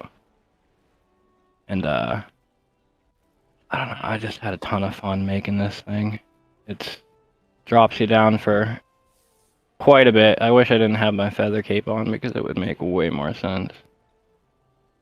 But with the fires modding and then obviously EWP, we got custom mini bosses. We'll work on events. We have a broad story of an alien invasion kind of taking over. So there's the technology getting introduced as you get later into the game. And Fire makes a lot of like custom pieces and stuff like that, armor and items that we're going to work into loot drops. So it's just trying to create an experience that's replayable for everyone, that people come and have fun. Not necessarily going to say that it's an original idea. It's not necessarily anything that's like all out there. It's the same idea everybody has, just to try and sucker someone into playing and enjoying themselves and creating a little community for a little bit longer. But I feel like part of that definitely comes through making something that is enjoyable and fun to explore, and you know, keeps you playing. And maybe if I got those jumps right, it'd be even better. This is using a little bit of Dakar's fun favorite trick there with the ladders, the auto jumps. Yeah, it's so good. Dialing them in for those long jumps kind of sucks. And so this part up here is actually one of my funniest ones because it's designed to just drop you right back down into the drink. You can't make that jump, you know? And you're supposed to hit that maybe once, maybe twice, and then you can realize that you did well. I guess you can't now. There is a rock that has disappeared from itself. But I love you end up realizing the you can just openness of come up over. that dungeon, like, because that's something, the dungeons in Valheim normally are very, very enclosed. So you very Yeah. rarely have like an open space inside. Yeah, it's wild when you get a chance to float around and explore how big this, because this is just a single event box right here too. That's the funny part. Like, this isn't even one of the ones that's strung into the rest of them, you know? Because they go basically that was half of it. Infinitely up and down, right? Let's see, yeah.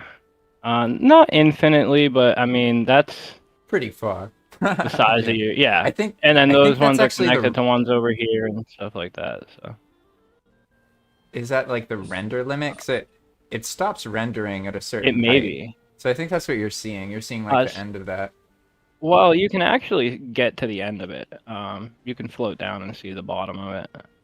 So I basically, and the best part about dungeons and things like that is they can be ugly from the outside. Those are Raka said once. But yeah, so you can see the bottom of it right here. And so that's probably going to be my next modding adventure, is figuring out a build piece that's the event box that can be modular, so that I can have open areas and not see this line, because that's part of the trick to making it look good, if I can find my way now. So for those of you who are watching, I'll just explain this real quick. Basically, whenever you have dungeons in Valheim, they have to be contained within an end box so that you don't get all the brightness from the sky and everything. And that also allows you to use like one of Valheim's like custom environments with different lighting and that kind of thing. So basically, whenever you make a dungeon, it has to be contained within a 64 by 64 meter zone that goes like up, way more than that. So you can go really far up and down, but you can't, in like normal Valheim constraints at least, go sideways for a long time.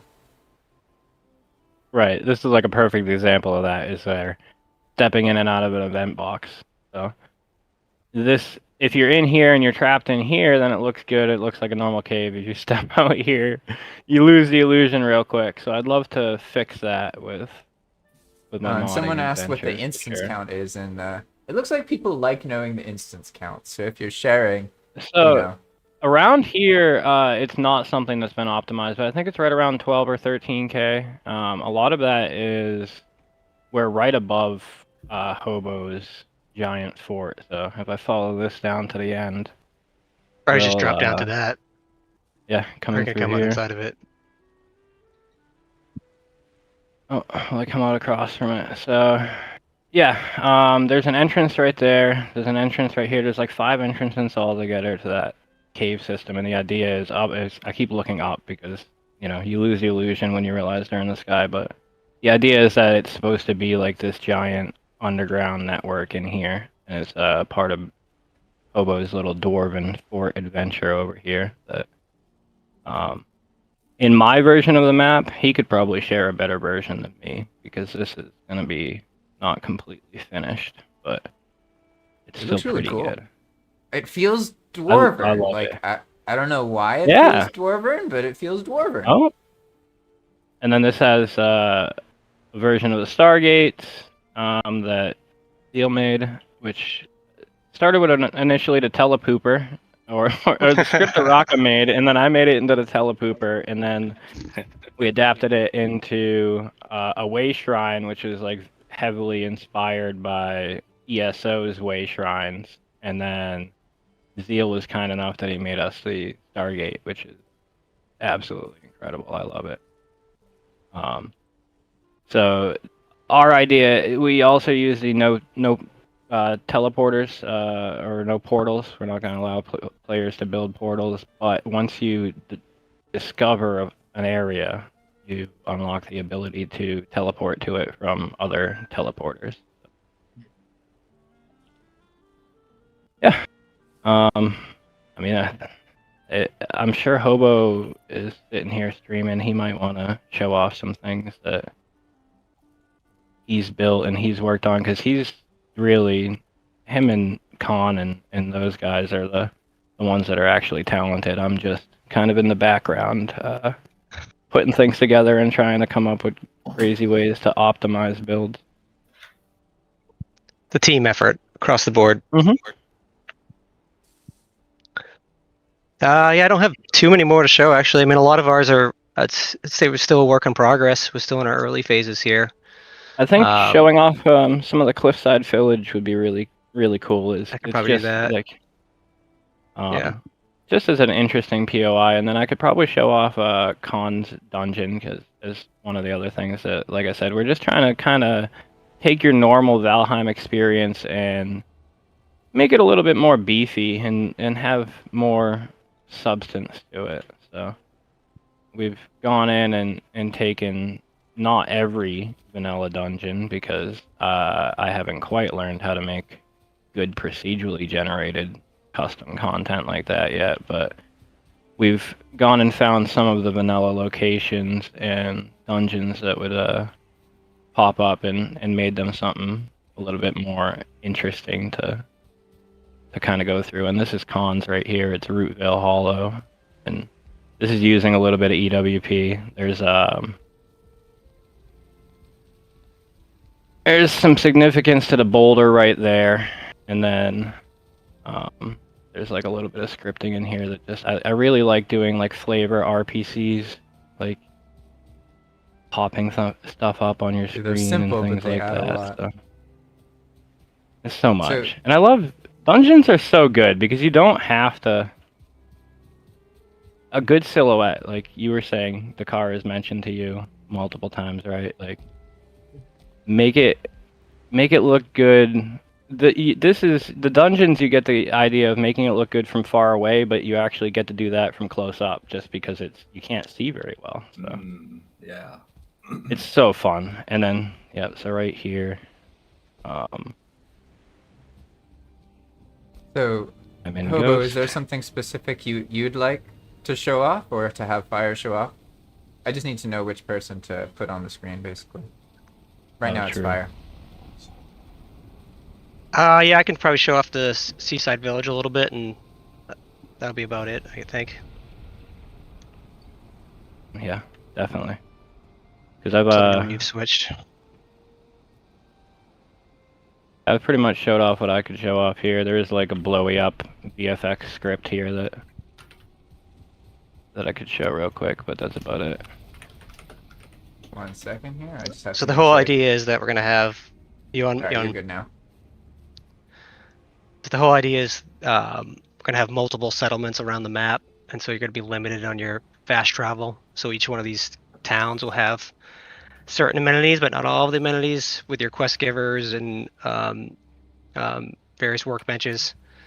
But kind of each town has its own flavor, its own theme, and ultimately it will play as you progress through the game. The theme will come into play more with the invasion, so you'll start to see more like kind of dead, swampy areas taken over, and kind of like an infestation. So, and this is just one of the settlements we're working on. Still work in progress. After we build most of the things, Fire will come in and make these all into single pieces, and then I'll decorate them, and we'll work in the NPCs and everything else on top of that. So you'll have various, mini bosses and other type of things around the map to continue to play event zones. Seal was kind enough to provide us this observatory. But yeah, just trying to make something unique, super, natural feel. How I would describe it. Yeah, and again, natural in trying to a fantasy kind of way. That's for sure. yeah, we're But like, slowly working in the fantasy more and more as time goes on. Um, just like a just seems to be natural the way world we're building. trending. We just Yeah. want the world to feel good to run through and explore and like, because I mean I think JP's mentioned that as well on some streams. Is like once you see a couple of things, it's like, yeah, the world is procedurally generated, but like once you've explored a couple of things, you kind of know what you're getting into. You don't have to go and Your explore that brain plains makes the at pattern. 5,000. Whoa. So if we That's can, awesome. yeah, it's Hobo's an incredible builder. Seriously. I can't take all the And it's credit. I did the exterior and Con did all the interiors. Yeah, So Con Con, came in and did the interior, and like, so we're Yeah. not like against mods too. I mean, we don't have a huge mod pack, but I mean it's 55 mods, something like that. But at the same time, I'm also able to add any asset I want to the game at this point. So I could even eliminate some of these mods that we do have and just make my own version of the assets and stuff like that, like the clutter mod and things. So it's still It's- work in progress, but we got a long journey ahead of us. But we're just About we're having 6 fun months at this in, point in time. so Yeah. Yeah, I forget That's- that you that's guys pretty much started it this for- recently. Yeah, I mean, I only recently discovered Infinity Hammer, so it wasn't too long ago well, that yeah. we started. I mean, back in May, Infinity Hammer was like the hardest mod that I used. I Yeah. was like a Valheim like vanilla enjoyer myself, but started enjoying vanilla significantly less with the use of Infinity Hammer, and then yeah, just kind of went from there. Started using some mods because obviously certain mods just make building way better, and that's all I really cared about initially was just building something beautiful and fun. Hobo's done incredible work with a bunch of these little shrine locations. So like changing up some of the vanilla locations, using Expand World to swap them out and stuff, using EWP to add scripts to them and buffs, and just making it so that exploring is fun again, and it gives you a reason to want to go out and look around and just enjoy your journey. Yeah, so you'll find that's one of the things we worked in is the shrine system. Give you various buffs, and there's a couple debuffs built in there, so you got to be careful. But like as you're discovering a map, it's always nothing more enjoyable than you're like, oh, what is that? And then you kind of go up and Yeah, got to figure it out. And it gives you a new little buff. I'll be running down a road and I'll see an asset that's not from the meadows or whatever, and I'll see like a crystal or something. I'm like, what the heck is that over there? And it's one of the shrines, but because they're procedurally placed, we don't know exactly where they are all the time. So it's always fun, even for me, as we're building the map, to see some of these procedural things that we're able to do with the Expand World mods. It's great. It's something that Yeah. struck me about Valheim is that it has such a good like procedural world generation, but then it doesn't really utilize that a whole lot, if that makes sense. Like, because you start Right. in the same place, you do the same things, so it's like a almost misplaced energy. See, I see Valheim as so much more than just the Viking game. I feel like it could just be so much more. I don't Yeah, want I mean, to say Minecraft, but I feel like you could, if you opened it up. So It I could just compare it be to an Minecraft infinite- a lot because Yeah. of the modding potential that I see in Valheim. Like Minecraft is almost 20 years old, something like that. It's been popular for a long time, but it wasn't always super popular. And one of the things that's kept Minecraft going as long as it has is like the amount of creative people that have created cool mods for it and just done different things with what you would normally expect Minecraft to be, So I think Valheim could very much be exactly like that, especially with it being a Unity game, and playing with Unity is like playing with a set of Legos. It's insane. Once I started to learn how to make mods, I was a little disappointed with the current quality of Valheim mods, but yeah, it's just, I don't know. Maybe it's the TISM. I don't know. A lot of things work like that. And the ism. Ignorance is bliss, as they say. So, Like Rocco will be like, "You're doing things that people have told me weren't possible," and I'm like, "I don't know. I guess I'm too stupid to know what's supposed to be possible, so I'll pursue the things that shouldn't be." so is there anything Yeah. else you want to show about Verdant's Ascent before we move on to the next project? I think we pretty much got it covered. Like I said, I'm not trying to sell you on anything entirely new for a concept. We're just trying to take the concept of an RPG and refine it and make it something beautiful and fun to explore and So I just will have say, a I good just want to time, point out really. one thing that is different about your world. So the other worlds don't really integrate much procedural generation with like locations and that kind of thing. As far as I know, maybe the others can say if I'm saying that is not true. But in this world, like you mentioned, that there's shrines and like you find them in new places and stuff. So does that mean that like you have a lot of world generation and you don't necessarily know where it is, you just know what gets placed? Like, do you want to elaborate just a little bit about that? Hobo has an idea because he's got his little cheat sheet, right? You see his map, like we're watching him right now, right? Yeah. So if you see his map, he's got them all marked because he placed them all. You know, he didn't place them Found them all manually. He after placed they're them in randomly and generated. then searched for them, and then wanted to like his flavor of the fun there is that he likes to go and make sure that every single one that was placed right. And he would sit there and tweak the blueprints because he's like, oh no, well it kind of placed a little funny in this one edge case here. You know, he did that Ashinius thing where you know he goes around and looks at every single one that's placed and you know nitpicks it. So. Like these things here, he was getting mad because he made the interaction area so small that it would spawn with big giant boulders covering it, and I was like, well, it's because your hitbox is too small. But anyways, so yeah, we did use I go around and I find things that I didn't know were there quite often, and we do have plans to do a lot of the other locations in a similar way, so it's gonna be fun. Yep. Even for myself. I'd say to go locations play. and like little mini spawners. So like we'll be able to randomly generate those to little different unique enemies that you can find around the map. So definitely plan on working that in. So again, everything's like, oh whoa, I didn't know that was there. It's just to try and Being make it able really to unique. grips to locations is fun. You know? So yeah. Very cool. All right then. So now we can move on, and I'll give you all a chance. Does anyone want to volunteer to be next? Yes. All right, Hilly. Here we are. Let me just make sure I got your stream working right. I have to like turn off the other streams because they take away my bandwidth, and then everything gets messed up. Yeah. But now, all right. What's up, Hilly? So, what's going on? What experience are you providing the players? So, since we have talked now and heard a lot about the world generation and thinking about this, I don't want to get deeper into it and repeat it a triple time now.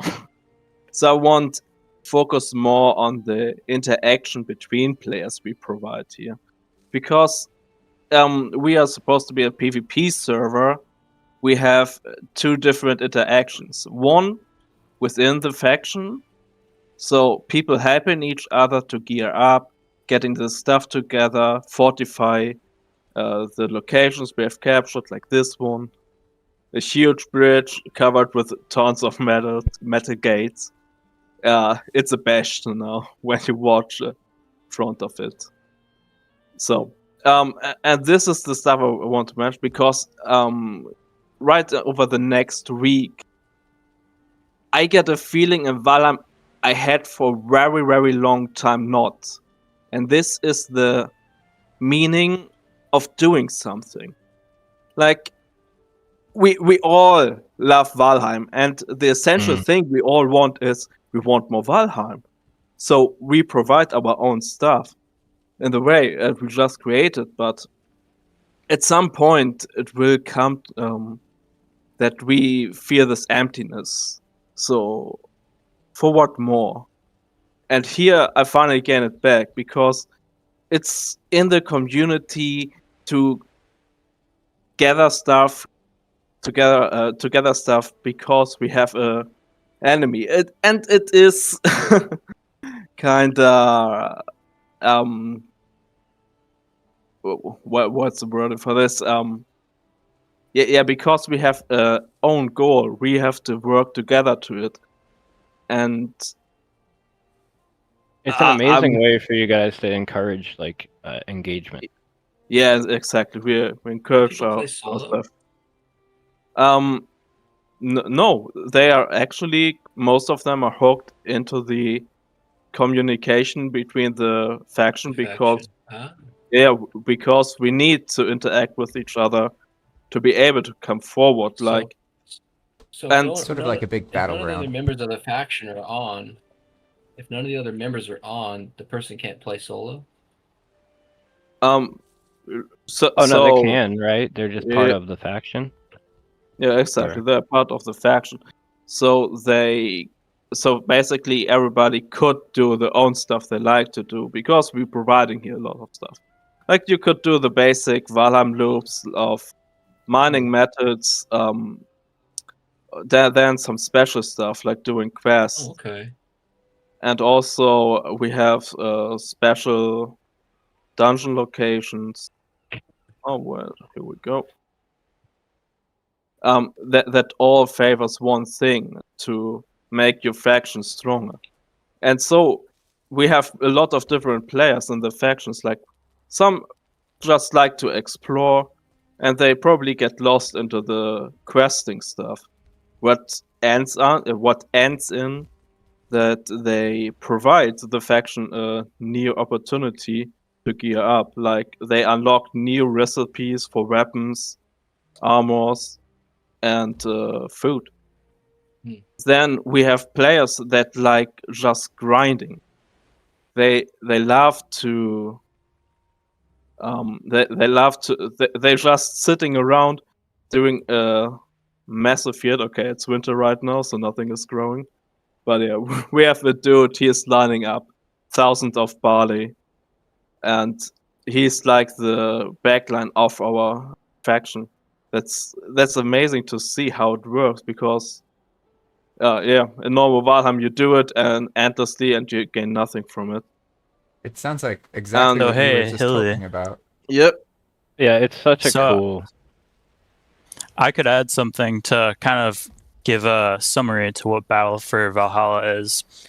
So basically, it's two factions fighting each other, right? The end goal to win the season is to slay Fader.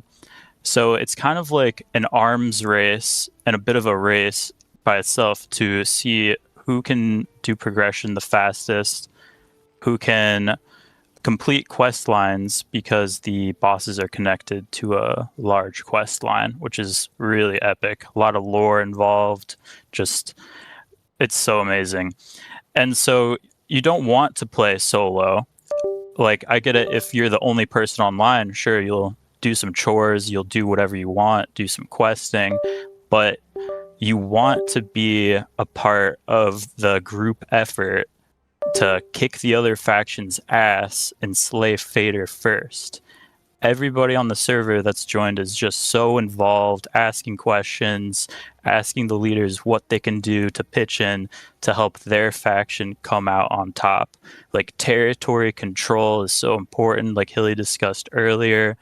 It's just there's so many points, and they're all connected to PvP. PvP is the focus. So, you know, you're out questing, you're out gathering resources, you come into contact, say you're the wolf faction, you come into contact with the dragon faction mining iron and some crypts. You're not going to run away. You're going to want to go steal all their iron. You're going to want to kick their asses and take their iron for your faction. And balancing PvP servers like this can be difficult at times because there's a fine line between making progression easy enough that, say, you're out by yourself gathering resources, and there's a much better, more skilled PvPer that comes and finds you, and kicks your butt and takes everything, we don't want that player to just quit and feel disheartened after that. Yeah. So we've been trying to balance the server for close to a year now before it launched, so that it feels good for everybody involved. For the more casual players, it's not too hard, and for the hardcore guys, it's not too easy. There's custom content for everybody. So that's what I wanted to add. Thank you. Yeah, thank you for wording out because I was struggling. Man, yeah. Talking about custom content, for example, custom content leads then to new gear and stuff, and we have a different approach because from the baseline, how we designed it is, what purpose would it fulfill for the players? So we can't just do like really cool stuff. Of course we do it, but we also have to think further and further forward. What's the purpose of? And so, like in each area you go, this is one of our open world dungeons, we call them. It takes a little time to render up. And we are about 9K instances here. Yes, and in these it happens that people are going raiding together, and they also are a little bit scared getting alone here, just of the aspect that PvP could happen, like another group is inside here. So they they rather like to team up and ask for, hey, I like to go to the spot. Could somebody come with me? And so you have a natural group building thing in it because there's search for safety in another player. Very cool. Absolutely. So I want to elaborate a bit on a comment Hilly made in the very beginning, because I think this is relevant to everybody. Basically, when people build in Valheim, what Hilly was saying is, as a builder, you get to a point where you've built things, and then you realize, like, nothing's ever going to happen to your building. It's never going to be used, really. And a lot of people build something, and then they realize that, and it makes them feel sad. It makes a hollowness, a shallow feeling. But basically, the moment you start building a world and other people are interacting, you get a taste of what I consider the true Valheim, which is like building in a world that you fully believe other people are playing in and adjusting things. And like, if you noticed earlier when they were talking, they mentioned how there's a player who's just like farming barley, right? Like, in a normal situation, there's not much reason to do that. But you'd be amazed at what happens with even simple things in Valheim when you incentivize players. They suddenly start enjoying just really basic things because they feel like it matters. There's something real that can happen with it. And that's a big part of the Valheim experience, for sure. It's Exactly. a cool area. Yes. Oh, I think, Doc, you had last day here an epic boss fight, right? Oh, they Oh, had the yes. remains. Oh my god, that boss fight was incredible. Our guys were just, it's for the progression tier that we're at, it's a pretty hardcore boss. And my faction, the Bloodfire Dragons. So for those who don't know, Hilly and I we're leading opposite sides of this great war. So our side, the Bloodfire Dragons, were the first to discover this boss spawn in here. So we summoned him, and basically he's a souped up Morgrim. So he's a giant Morgrim. So he's like bouncing off these walls, attacking players, just going crazy. And you kind of have to work together to figure out, all right, let's try to figure out his patterns. Let's do this. Let's do that. Who's bringing extra food? Who's bringing extra meads? Like durability might come into play. Oh, we're getting hit so much. We got to go back and repair. All right. So, like, And it's all worth it in the end with this custom content, because what these bosses drop, it could turn the tide in a fight. Like, you never know. So it's really important to explore, do these quest lines, read the lore, find new things. It's very, very interactive for the players. So if I were to explain this to somebody, I guess saying PvP is a little bit misleading, because it's not like player versus player. That kind of gives a free-for-all vibe. It's more like what you guys say, the faction wars, or like a cooperative PvP experience, right? Because I will say that this project, compared to your previous one, it's so clear how you guys learned how to make it more palpable for the Valheim community. Because in Arena World, it's all about like PvP game types and matches, whereas in this world, the faction battling and everything, like a person who doesn't love PvP is free to, farm barley and get the resource costs up, and can get someone who loves PvP to defend them while they do that. So you've redesigned it in a way that's just more compatible for people. So really, hats off to you. You've all done incredible work, definitely. Yeah, like all the Thank you. economic system is then part of it too. Like, I really love our farmers. They have our backs so much. Yeah. Is there anything else you want to show before we move on? No, essentially that's it. Thanks for having us. All I right. have some questions. Thank if you. want. Yeah, sure. we'll take questions. Can players build Of course. on this world? All right, so then these admin buildings, can they be destroyed? Like the scene you're in right now? Can you Yeah. destroy buildings? Yeah, exactly. It's a mix of it. Like, we have these admin buildings. Like here, you see all the buildings that were pre-made as admin. So you can't. You can't damage these buildings. Yeah, you I can could, damage them, but I you can can. optimize those. So But, yeah, but you can bid like everywhere. You could bid your own base somewhere, but that's but because it's a PvP world, when you put your house somewhere on the mountain, somewhere in the Black Forest, you have the problem. You could get you could get it lost, and this encouraged players also to play around the cities and keeps where the factions are meeting together, and so they build their own society normally. So, okay, cool. Well, so if the buildings can be destroyed, what's stopping people from griefing these builds of yours? Like, someone just come in and just like wipe all this out? Like, So Oh, I wait, could you explain mentioned that that? pretty quick Wait, if you'd like, Hilly. Yeah, sure. Okay, so these admin build pieces you see, they're not destructible. We don't want people, destroying our Right. beautiful builds that are part of quest Yeah. lines. Yeah. We've shown you a little bit about the faction, like pre-built bases that are named, right? That we want to go and claim for a portal. So, like, the very bare core of that build is indestructible. But after you claim it, you set up defenses, you set up a ward.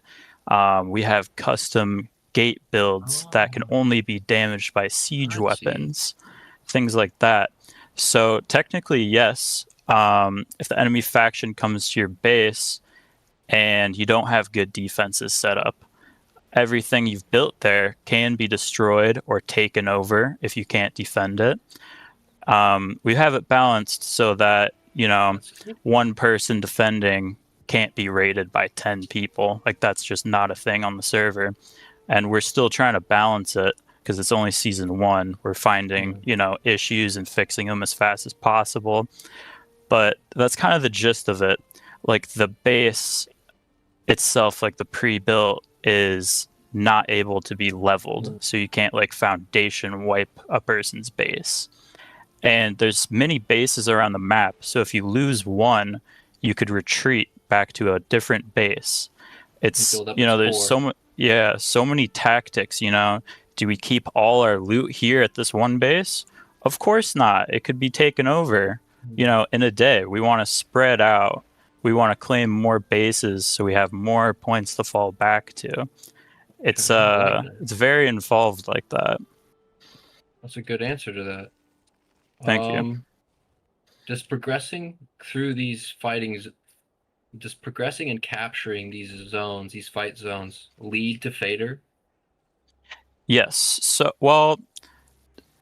So for the progression on this world, on the server, we've been locking boss progression. So it's only season 1, so we've been kind of doing it by how fast we feel players are progressing through it. So for instance, we had Eikthyr and Elder and Bone Mass unlock pretty quickly within a week, those 3 first bosses. But then once we get to Motor and Yagluth, the world opens up so much more. There's so many more gear pieces you build. So then we decided, you know, hey, we should block off the Queen for a later date so people have time to go gear up, raid and pillage each other, explore the quest lines, things like that. So yes, season 1 is still very experimental, but it's going better than expected, if I have to say so myself, and people are really enjoying it. Looks incredible. I really love the way they handle the choke point.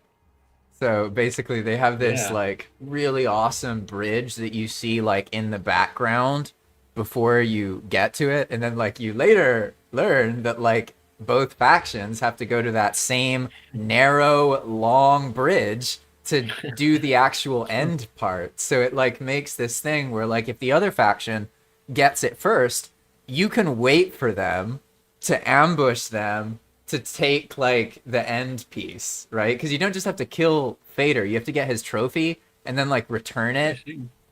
It's super interesting, super cool.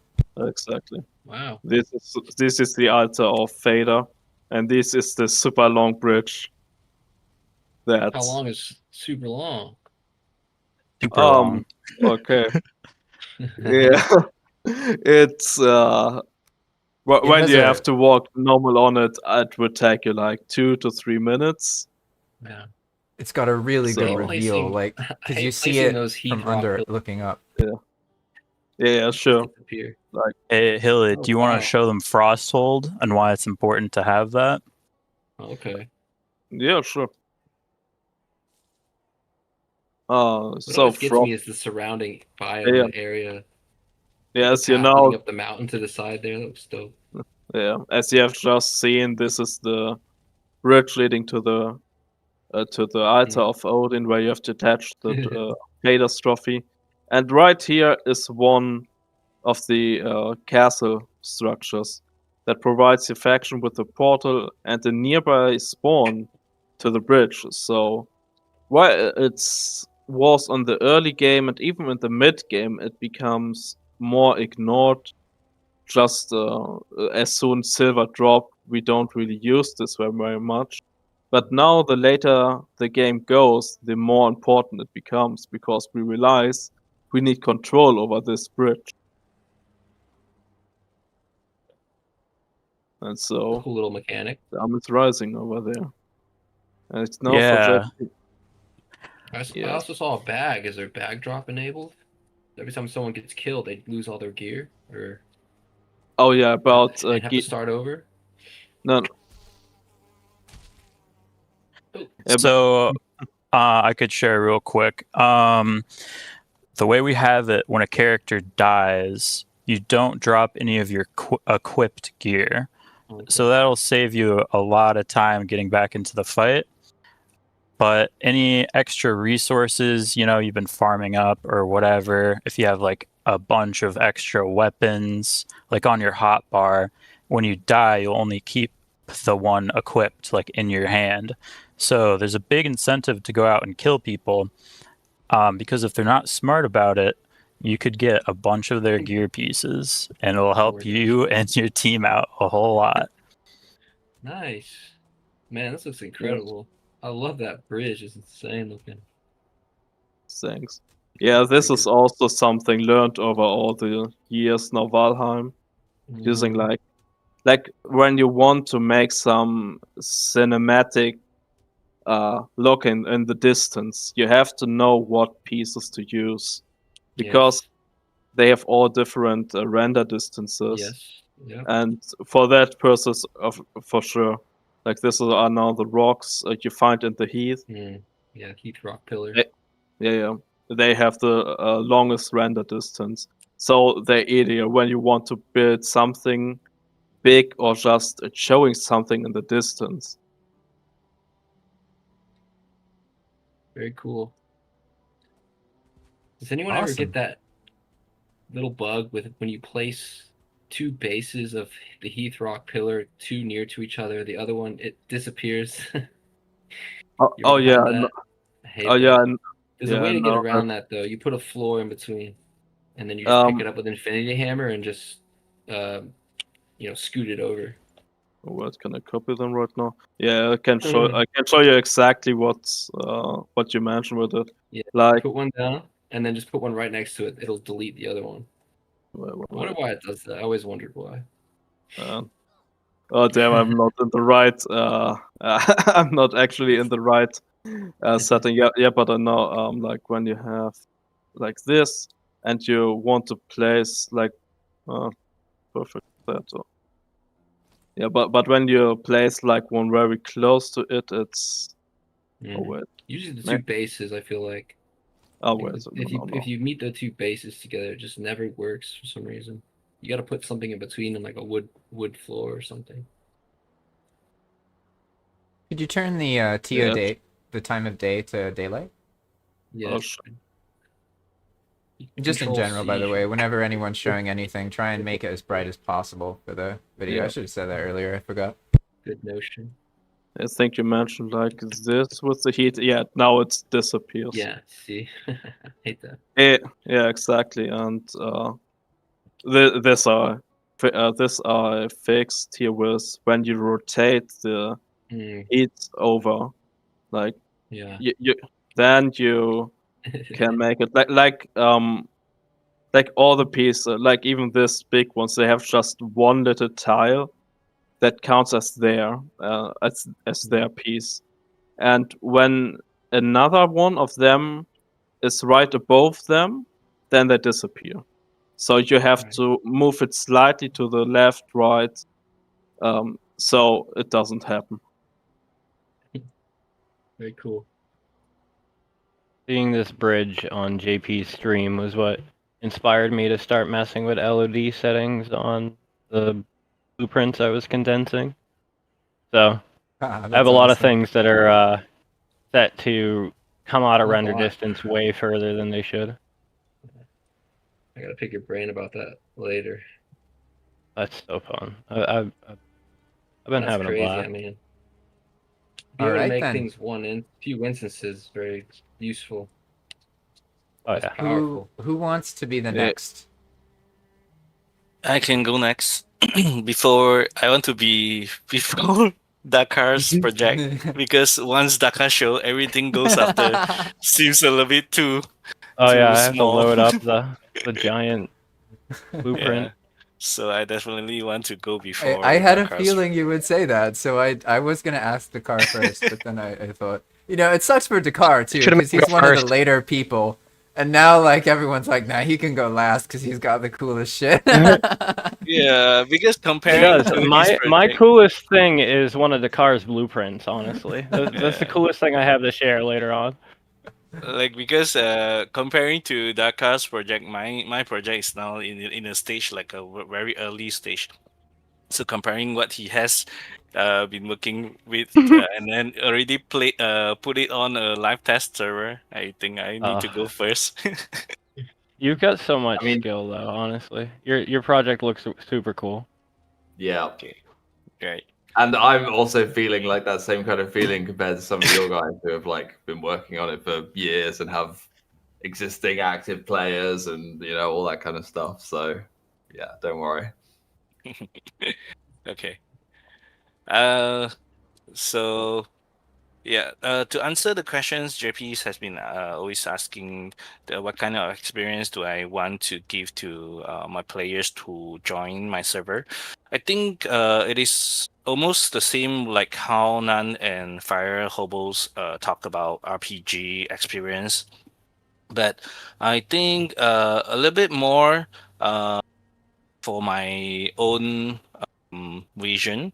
I would say that I'm aiming to give like a purpose with depth and with length and depth. So like um Valheim to me it is a great game, but for long term players like us, like how Fire said just now, like the progression can sometimes feels a little bit flat, and then we always want a little bit longer of our Valheim journey.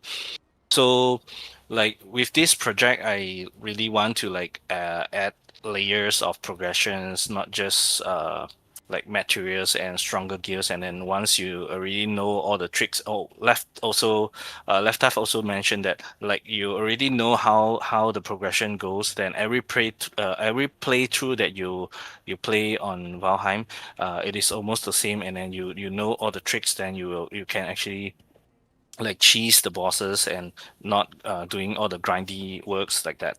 So um, the progression that I have in my mind, it is more like a combination of multi aspects. Like we have classes. I'm going to have classes, and then I also add another layer like a second class, because like most of the MMORPG games, they actually have like a second subclasses, sub jobs that you can actually have.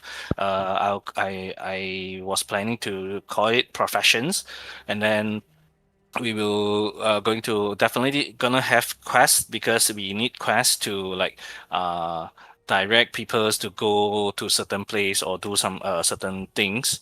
Yeah, so and then finally all these aspects, I actually want to like create a more, not to say too hardcore grinding kind of wipe, but I actually want to tackle the topic of item sinks, which JP talks a lot in all the other streams or videos of his videos. And then like Valheim actually have a lot of items which is created in game, but it is not used quote unquote properly with greater purpose, or like a better purpose for it. Like let's say we have Good. we have a so cool boss, like Actier itself, but we only fight him for like to get the antler, and then after you get the antler, you do not actually There's no need for the antler anymore. yeah, you do not need the Entele anymore. So you will not actually go back to fight the Ectier again. So then I actually created a few system, and then they are now very prototype, not fine-tuned enough. So I can show a little bit from my stream. Okay, so first of the progressions, the depth that I am talking about is the map. I actually have helps from Dark Horse. I want to always give the full credit to Dark Horse for This map's so cool. providing me the calculations on all this biome generation. So if I zoom out, okay, and then we will have this map. Okay, this is if you can see, it is an idea of yin yang. So I actually want to like create a. I've been always thinking about like how can we tackle the topic that how are we going to progress after Deep North, or previously it is after Plains. So once you reach, because before that we do not have Mistland, we do not have Ashlands, and we are not like Deep North is very far coming soon. So then we only reach to the Yaglut Plains biomes.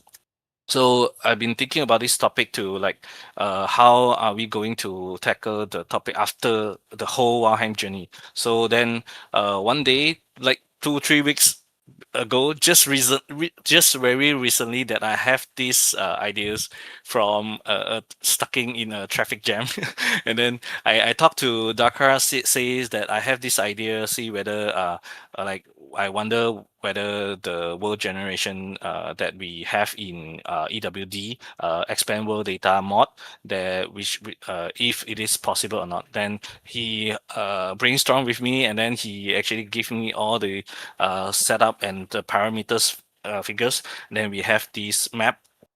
So the progression actually still start from the middles, that we actually goes by like the first 5 biomes that we have in vanilla. So you can see actually from the yin yang shapes, I actually want to like have the top yin of the top half of the yin yang is actually the vanilla progression. So you go middles, and then you go black forest, swamp, mountains, and then you go plains. This is a custom colored plains, because we want to see make the top half to be a little bit darker to show the contrast.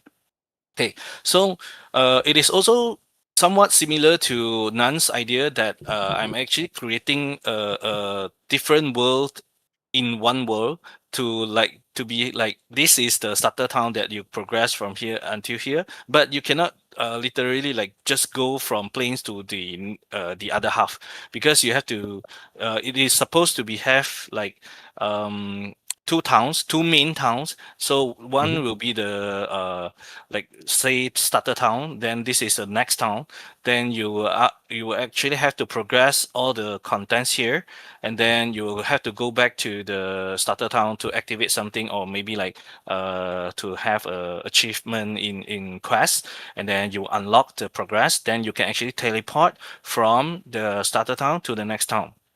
So you can then go to the second half of the story, then like starting from the next town, and then you progress from this biome and then to next biome, and then go all the way there.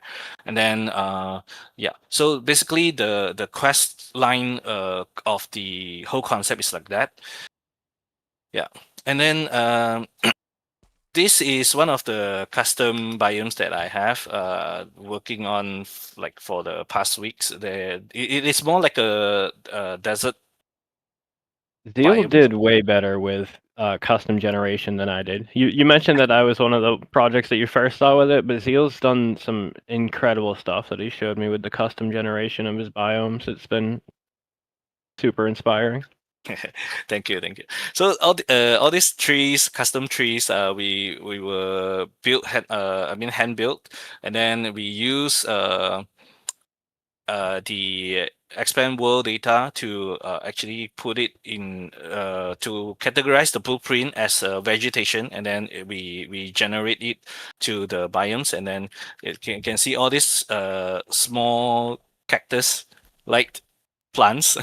It is actually the bushes from the if we Plains. yeah, from the plains, yeah, the bush, yeah, oh no, yeah, this one there, but it is shrink it down to like a small size.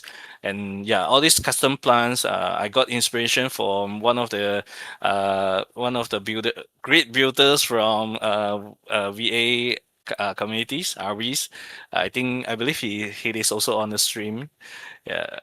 Okay, so all these biomes things, and then I have also more custom biomes inspiration from Dakar's map. We can later see from his showcase later. Okay, so and then I also want to talk a little bit, because like we have been talking RPG, but we do not really have like somebody talk about class and all the different identity, that a new identity of a Viking that we can have in Valheim worlds. So I am I actually visualize the whole concept of my creation is like three axis things. Like we want to create one line of the class progressions, and then we create another sublayer of the professions, and then we use quests to combine all this, and then finally we want to achieve the grinding experience to be like a little bit longer of the whole journey. If let's say I can possibly make it to like everlasting or by like a non-ending world, that will be very ideal. Yeah. So for classes, I can showcase a little bit because all this is still in prototype. We can see on the left, we have this panel. I call it left message panel. So left profile panel for the temporary name. So we can see a lot of details from there. I can see the name of the characters. This character tester Z has a profile, and then CoinLinks is one of the virtual coins that you can store your coins prefab and items to become a virtual storage. And then reputation, I use it as the experience vouch, the bar that we actually earn from the quest. And then rank is supposed to be levels, and then class, you can be one of the predefined classes that you can actually have. So I can do a little bit of the admin command here. All this custom command, it is only possible by year's mod, that we can actually do it with EWP. Let me change it to oh no, I do not have the night class yet, so we do not need to do it. So but what I want to show is one of the skill system that I've been working. Actually the initial idea comes from to help JP server to like rework on a Derwine script. Actually they feel a little bit on the not Yeah, the Durnween powerful sword, enough. right? Yeah. Yeah, Yeah, yeah. so The fire people know the sword. context. People were frustrated because you get Durnween, but then it's just not really like not that powerful. And so yeah, Zio made a script that made it super powerful. Yeah, correct. So, okay, the first thing you're gonna notice is that on the left side that we will see amber. The amber is actually like some kind of a mana things like that, and then we need to spawn train yummy. Wait, oh so uh, no, sorry, give me a moment. Okay, so you get uh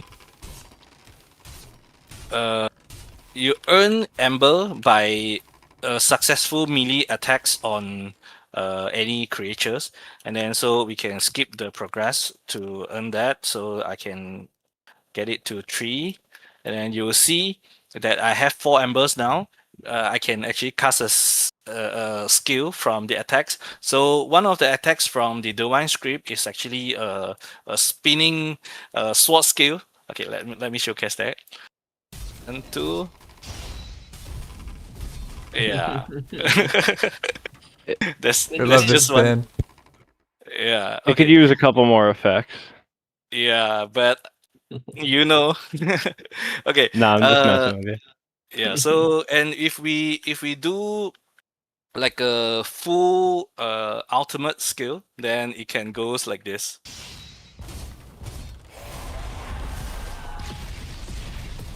Yeah. Crap. This is like a very ultimate AoE skills that actually we can like bombard the whole area of it, like to clear a certain amount of creatures. It is the skill is actually this ultimate skill is actually inspired by one of the call-ins from Harm Divers, so we can also see that later. Okay, so I also want to showcase a little bit on the archer class, but this is more like a not too fancy, but I actually want to specialize want the archer to be specialized and be differentiate with the arrows. Because we have so many arrows varieties that we can use. So each arrow actually can provide you a different effects after you use it. So fire arrows actually just very simple. It will create extra explosion. So if I do, let me do this.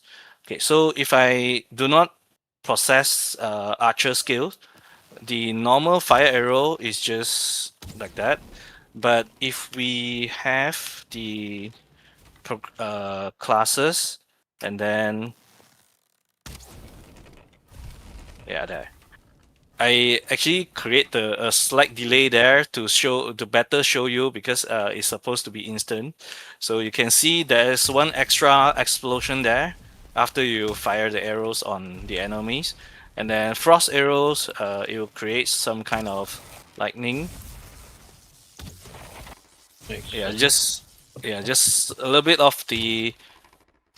This is like I want to create a spirit damage and also like a critical hit kind of thing, because needle arrows is more like a normal attack, pure we can say pure damage kind of thing. Yeah, although it is pierce. Okay. Yeah, so that's a little bit on the class system that I have. And then for professions, I have 4 professions now. That one start with blacksmith, and then chef, and then we will have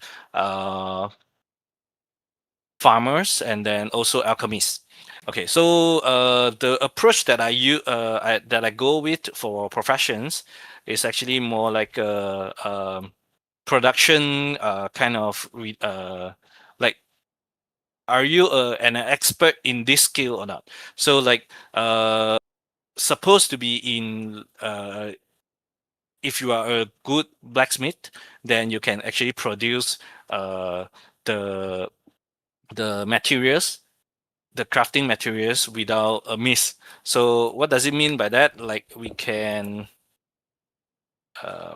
go a little bit with the, let me build a wall first, and then I need to smelter. Okay. So if you point on to the smelter, I actually done a script with the build the build pieces. Actually, the smelter will actually now show that the owner, mean whoever built this smelter, it will inject the player data into the build pieces, and then you will see actually we will have success rate, and then we will have the extra slots of the smelter to help you with the productions. So what if we are on level 1? So let's just do professions, blacksmith, and then 0. Okay.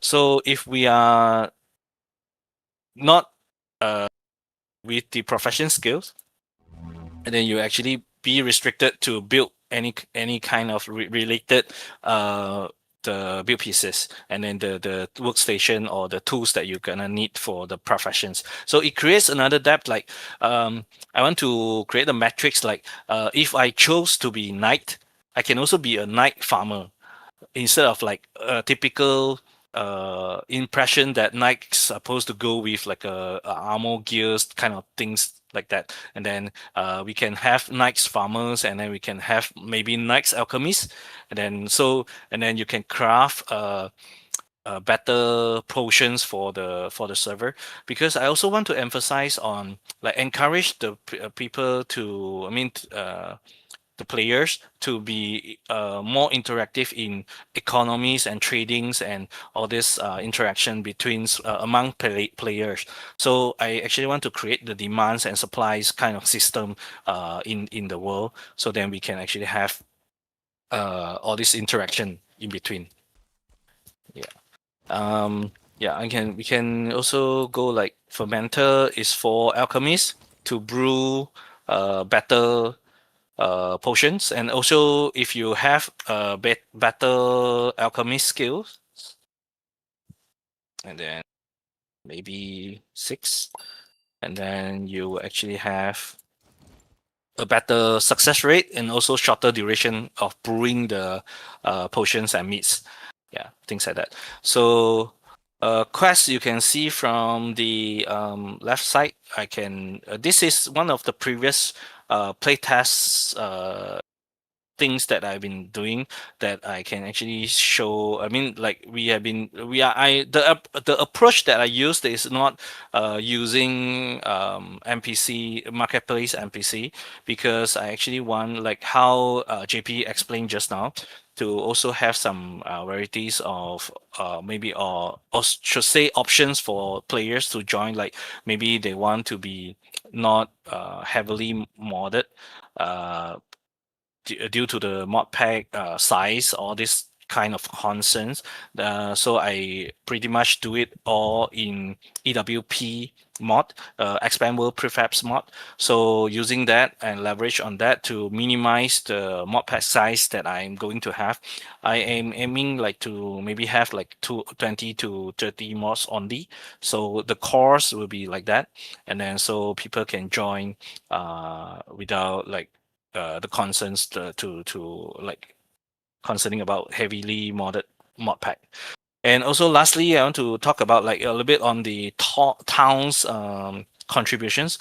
I think quite similar to what Healy and Dr. Marks just now mentioned about their, I mean, talks about their faction wars. They grow. The players grow with the factions.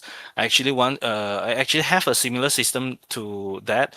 Actually, the players will have to grow the town, because we actually can develop some scripts, some system that when certain conditions or criteria met, and then we are going to have the town, or we can spawn procedurally according to the conditions. So let's say the towns actually is now level 0, maybe it is just 3 pieces, and then when it goes to level 1, and then it automatically spawns some extra things like that, so we can actually have kind of like a different progression, unique experience from different from the vanilla Valheim, that you can actually co-op to work together to build a better town, a main town, which will be evolving accordingly to the levels of the towns. Yeah, I think that's very pretty much of it. Nice. And I'll mention one thing about so as you can see, this is an EWP project, and the biggest difference with EWP things is that you have a lot more freedom to mess with the mechanics and the progression of the game itself. So you can do the same thing with mods, but you need to rely on a modder having kind of already had a similar idea and made something possible for you. Whereas when you use EWP, you literally just write whatever you want. You make the rules. You don't need to be a really talented programmer. It's something that, like, for me, for example, I started EWP scripting like a year and 6 months ago and have basically done it every day of my life since then.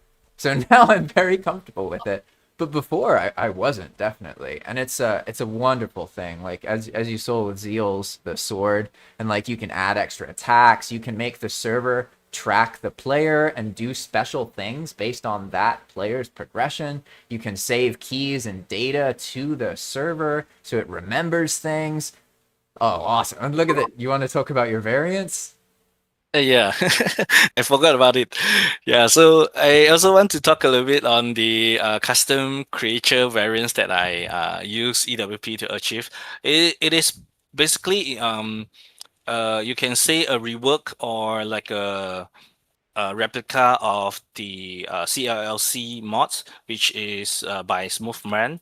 I actually want to cut it from. I mean, I use EWP to achieve to leave it without the within the mod pack, so I can actually just use EWP system to actually recreate that.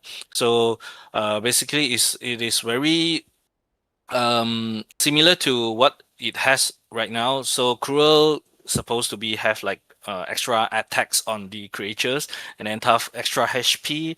Blitz will have extra movement speed, and then Feral will have shorter attack intervals, which means it attacks faster in between its attacks. So Primes will actually have all of little buff from all these four variants. Yeah. So, and I also forgot to talk about one of the over upgrading system, because all this gonna be like all the mods, all the monster will actually exceed the vanilla 2-star levels, and then it will be quite like a hardcore I should say medium hardcore kind of difficulties. So then with all these variants, so if let's say we stay with the vanilla quality 4 gears, I don't think we can sufficient we have sufficient or like powerful enough to fight all those monsters. So I actually created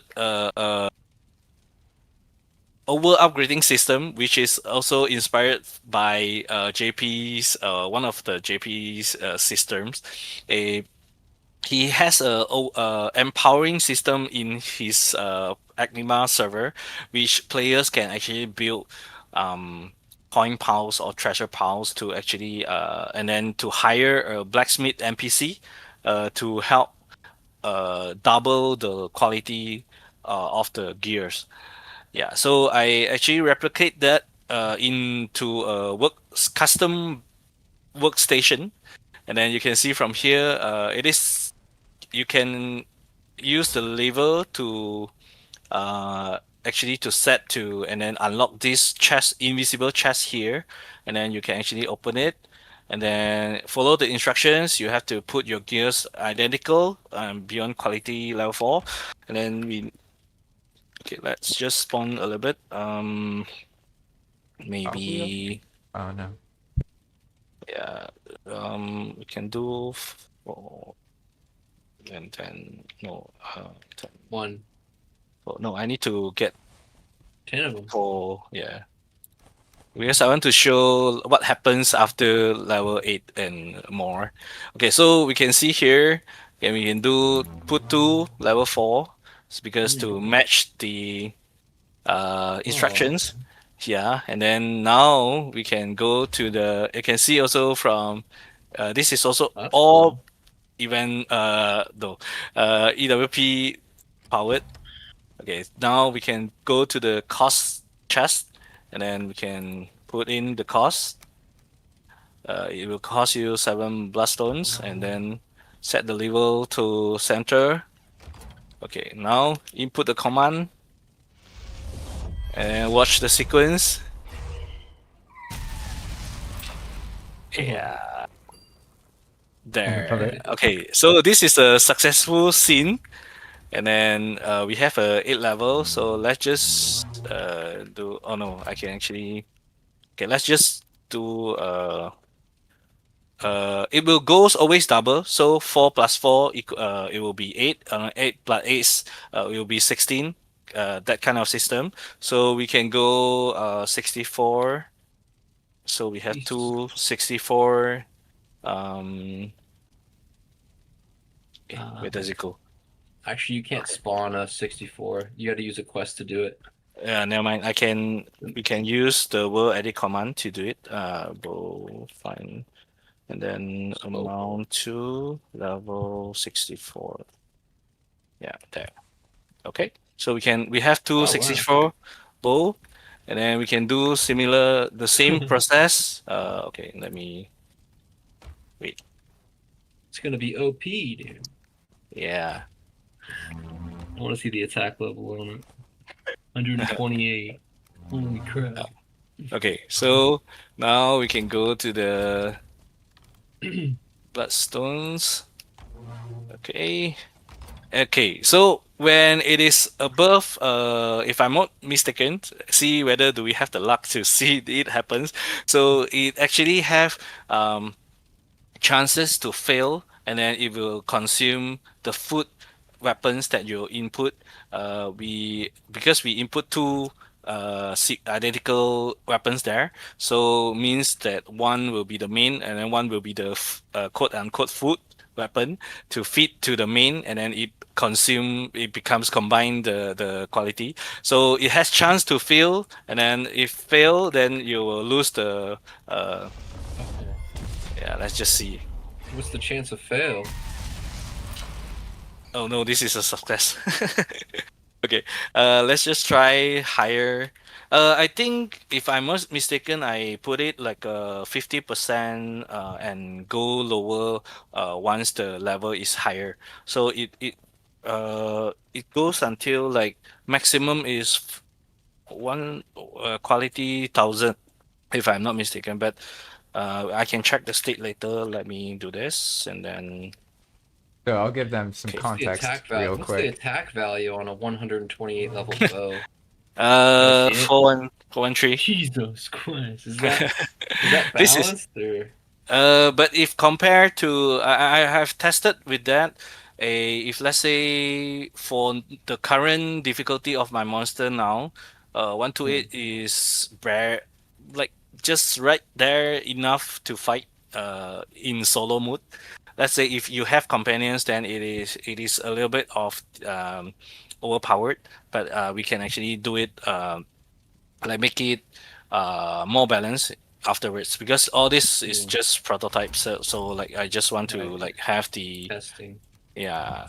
Oh, I I need love to. So I'll elaborate a Pretty little cool. bit because basically we made a Mm. discovery in Path of Magic or Enigma, and this was like, okay, Enigma has like over 6,000 entries. It's like super changed. There's a lot of things that have been changed, and it's been developed like live with playtesters, right? So it's not just random changes. It's like stuff that's actually been looked at. And basically, what Zeal mentioned earlier, the empowering system in Enigma or in Path of Magic, we made this discovery that if you give players the ability to gamble on their weapons, so they have the chance of it either doubling in power or being destroyed, it turns into an item sink so effective. If it's like, okay, imagine vanilla Valheim. Imagine someone doing an entire playthrough. Every single item they make, the empowering system amplifies that by like 100 to 1,000 fold. It is insane how much materials players will throw away. Like, there's a player on Enigma right now who had to make 60 spine snap bows to level 3 to get the maximum bow. So it's an incredibly powerful item sink. But as Nun is pointing out, you have to understand how to balance against that, because you can make the damage just insane, and same with the armor values. So like, you have to have a world that's overly hard, and then that mechanic becomes an effective item sink to work against that overly hard world. And that's just some context. That was the system that he saw, and then he made this system that's more elaborate, basically. Yeah, Yeah. correct. So, also one last thing that I think I can show to also, since JP mentioned about item sync, then we can do show. Okay, and then okay. Oh, So this is so cool. one of the system that I actually let me make it no, never mind. Okay, I just want to make it quiet a little bit. Okay, You can uh data edit him. no, never mind. I don't mind him. He will be gone soon. Okay, so the next system I actually want to show is actually some kind of a Pokemon system that we have been seeing a few different mods that actually have that. Like cookies actually have got forgot the mod name, but Palstone? yeah, I think it is Gotcha Chum or something like that. And then one of the other author, he actually has like a monster overhaul kind of name for his mod, which also do the same thing, that they actually provide the ability for players to capture the monster into kind of like records or things like that, but actually use that idea to make it a soul capture system, which means you can actually capture the creature to be a custom item which hold its soul, and then you can actually eventually be implemented in my other system that you can use it for item sync. So not only to be identical with the weapons that you will consume the bloodstones, all this, right? And maybe in the future, I actually want to implement the soul items to be one of the costs that you can actually to maybe enhance, I mean, maybe upgrade your gears, or maybe you want to level up your class, or maybe you want to just level up your skills, things like that. So it creates another layer of the grinding that we have been talking, that actually, like, maybe I want to make it because I also do similar system with left half. I do not actually want my players to have a fixed linear bosses progression. So I actually will exclude all the vanilla boss progression. You do not need to fight Actier to get Antler, all this kind of concept. So I want to make Actier to be like one of a custom boss, and all the bosses in my world, you will actually have to encounter them. You will not actually spawn them like in like go to the altar and then to spawn it, but you have to find them in specific conditions, like maybe weathers, and then some kind of weathers in some kind of biomes. Then you can actually That's not a encounter the boss. terrifying concept or anything.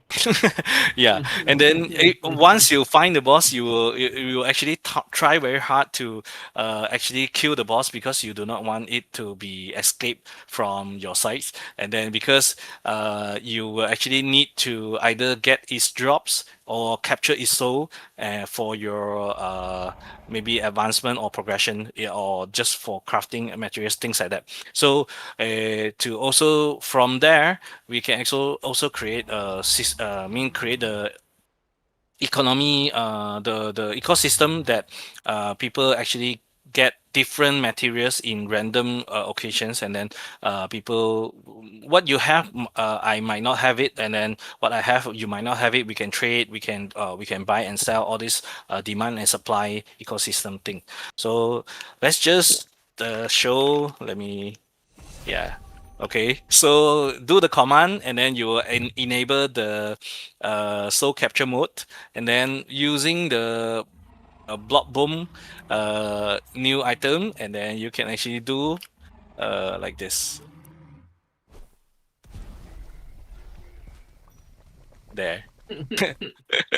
It becomes the vial, and then once you have the vials, then you point at it. You actually see the custom text that we have. The soul capture is throw.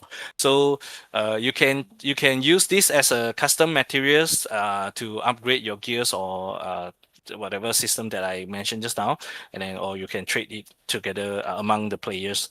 Yeah. Valheim Soulstones. Cool. Yeah. Yep.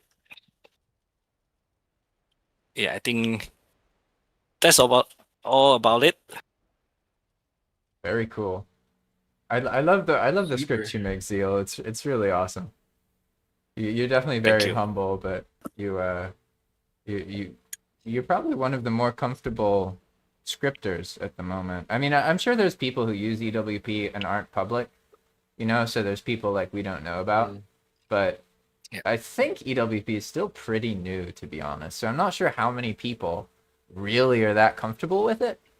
Mm. Maybe like a couple hundred, maybe. Not really sure, to be honest. Yeah. All right. You know, Wow. You are all very patient. Congratulations for that. And Dakar, I'm sorry that, I should have kind of realized that people would want you to go last and that it's also late for you. So I should have asked you. Sorry. No problem. Well, oops. you want to move forward then? How's it going, Dakar? Sure. I need to share my screen again. There we go. He's just too polite to tell you that he's super upset right now. He like fell asleep actually. He just woke up. He was. Let me share my screen. He was actually just had his headset on and was laying in bed. Quick powering out. So this is what remains of the Start Temple that players will arrive at when first joining, and they're given some instruction here to proceed to the helmet icon, which we can see here. So they're going to head over there to the tutorial area. And as you can see, this is kind of like, Meadows stuff. Pretty familiar Valheim, but that's pretty much where it ends. So this is the tutorial. It's going to like teach them some stuff about the game. I won't run through it all, but there's like some different mechanics in here. Like it shows them how to open doors with grenades, this kind of thing. Oh, if I can get it in the hole. Gotta love Valheim's throwing accuracy. There we go. But then the door will That's open. so cool.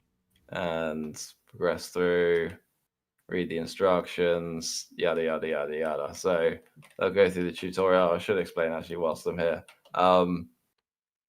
There's basically like no currencies or anything except for 4 things: samples and coins. And there's 3 samples. This is the common one, green. And you can see it gives a gemstone. The orange one is the rare, and that gives the red gemstone. And then the purpley one is the super sample, which gives the other gemstone, the bluish one. And then also coins. So those are like the 4 currencies. So once you've completed that, you'll get sent to the next area in part of the tutorial, but you can always access it from here. I've not actually completed the training on this character, so it won't let me do it. So we'll just admin command our way there. That was like when I tried to show off the dungeon. I was like, I don't know where it is, but Good to know that's working, though. Always good to know. So this, if you've ever seen or played Helldivers, this is the carrier. You normally sort of enter from here. The cryopods that you would have got frozen in the tutorial area or in the rocket. You enter onto the carrier, and then this is kind of your base where you're going to do your operations, get your gear, all that kind of stuff. There's no mining, there's no crafting, there's like basically nothing remaining of what was once Valheim after I've like gutted it in an attempt to make a completely different game for some reason. So all of your weapons and stuff are in here, and if I like take some out, you can see there's some missing. I can just press this button and everything's fully stocked. So there's no like resource shortage or anything like that. Everything is all just in service of collecting. We don't have any stocked here, but collecting these samples, which you then use to like purchase different things. So we can improve supplies, improve the. Oh no, this is getting different weapons, different shields. Then this is like the weapon of the level, the overall level, the different armors and stuff. And then on this one is the stratagems or the call-ins, which are the sort of calling card of Helldivers. So you buy and upgrade all those here. You equip them here, and this is all powered with EWP. So you can see what stratagems you have. This is probably the system that's the most complicated. I'm kind of the most proud of, even though it's kind of very innocuous. Is like how you equip these and the 4 slots. So you can see like now at the top it's flashing slot 1, edit slot 1.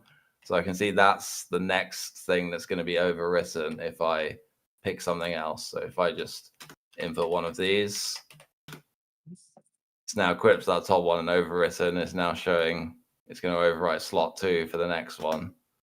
I can remember some different ones. There we go. So like, you know, it's pretty basic, and like hopefully the players will like. It's incredible that you can do that with scripts. Yeah, it's so good. It's fun trying to like push it as far as it will go. You know, like Zeal showed as well, having the sort of UI on the side, making all that kind of thing work with just script is pretty crazy, but we get there. So you have your different things equipped, and then let me just check if I'm. And that's this is where you sort of choose your missions. So each of these represents the different biomes you can go to, which are also similar to what Zeal showed, using expand world data to create sort of custom shaped map. And this is like procedural generation as well. So all the locations and everything are blueprinted and made as locations, and you can just create a new map and get all the biomes will still be like this shape, but obviously the distribution inside and locations and all that will be different. So let's go to the jungle planet, because Zio wanted me to show that. So we're now going to do a little FTL jump there.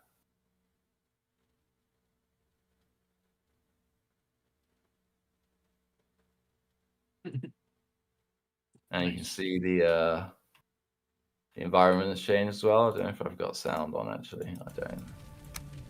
Just the idea is like the whole ship just like jumped to a different place, like hyperspace jump kind of thing. Crazy. It feels it. Like just that. Even watching it, it felt it. And then, this is the part I absolutely love. It's my favorite part of his whole carrier. This sign map drop zone mechanic thing. It's so map is now like the shape of the place you want to go. So if you kind of imagine this is where we're going. Let's say we want to go to this top right corner. It should show. Maybe it's because I'm in single player, so the mod doesn't work in single player, but it would show a little icon coming up here is where I've selected. Yeah, okay, it doesn't work in single player. But this is where we choose, so we've chosen somewhere up here. We can't see exactly where because of the mod, but then we choose that. And we're told to go to Hell Pods. Oh man, we can hear the sounds now and the vibes there. It's so cool.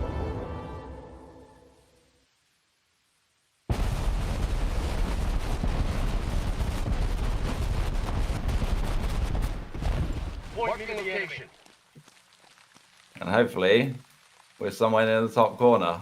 Yeah, roughly near there. So we couldn't see. So yeah, this is my jungle biome. These trees are like sort of vanilla assets, the roots, the plains bush, whatever this thing's called, shoot stump. Oh, I just changed my FOV. How the hell did I do that? I didn't even know that was a hotkey. Yeah, I didn't. Everyone's like, "Whoa, what did you discover?" What's going I on? don't do that I thought he outside the purposely do frame it. rate. What the hell? Something's allowing you to zoom out way too far, so it ends up looking like a fisheye. Wow. That's crazy.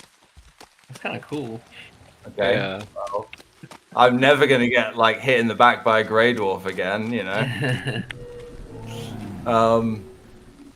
So yeah, then in the top This might left, give me motion sickness. it Too does much look info. a bit weird. Let me do that. That feels a bit familiar. I'm also being attacked. Yeah, ghost for a second there. Oh god, I'm also really fast. Definitely something weird happened there. So yeah, sorry, I have these oh god, I have these call-ins in the top left. And some of them, like the ammo resupply and the stims resupply, are things that players will always have, so I put in the commands to do that. Call in my beacon.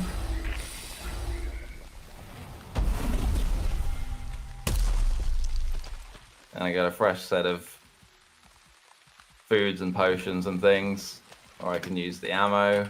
Calling down supply. Deploying equipment package.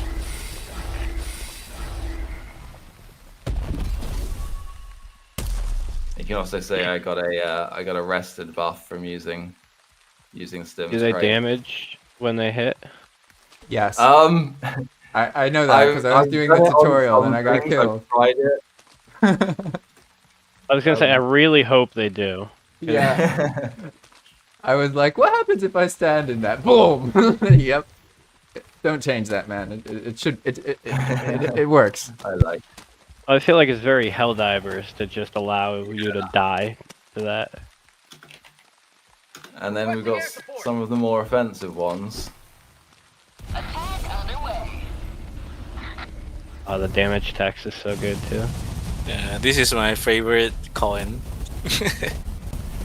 This is so the car gets it. When I tell Zeal that it needs more effects, you know, the car fully understands stimulating the monkey brain part of things. Just give players fun things to throw and buttons to hit. Yeah. So this is kind of the gameplay loop. I mean, there are actually things to do. There are locations to go to and this kind of thing. So we can go to one of these at warp speed, apparently, given whatever I've done. It's like, what is it? Control Shift scroll wheel, something like Yeah, that. I think I did that, but normally you can only do that in the free fly cam, and now it's not doing anything whilst I'm doing that. There's another one for vanilla.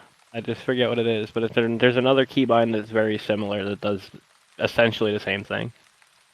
Because I was all tripped out when Free Fly started doing it, and I was like, how is that even? Why does that even matter? I was already able to do that. It's very strange. I've never encountered that before. But yeah, so here's one of my sort of locations. This is a power generator type one. You need to install the fuses. What are the fuses? I'll look around. RB says Shift plus C and scroll. I guess yeah, that's what I'm doing, but it's oh. What the? What? It's Shift C and mouse moving to the right. I don't like it. My eyes. Okay, there we go. I did. That was crazy. RB would know that one. I think I did something once in real life that made me feel like that. I don't want to do that again. What the hell? When the room just zooms out. Yeah, what did you put in this? What kind of mushrooms It's were sleep those? deprivation. Samples my ass. Those things were radiation. Yeah. So we find our. I like the fuse being thunderstones. Smart.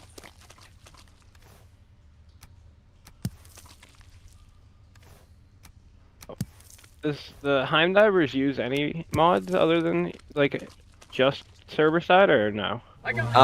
It does use some clients, some ones that clients need for the biomes and stuff. but not Expand world much. data, Like most of needs- it's just but handled yeah, it's by. all like I think Yara's mods. all the assets Yeah. are vanilla, right, Dakar?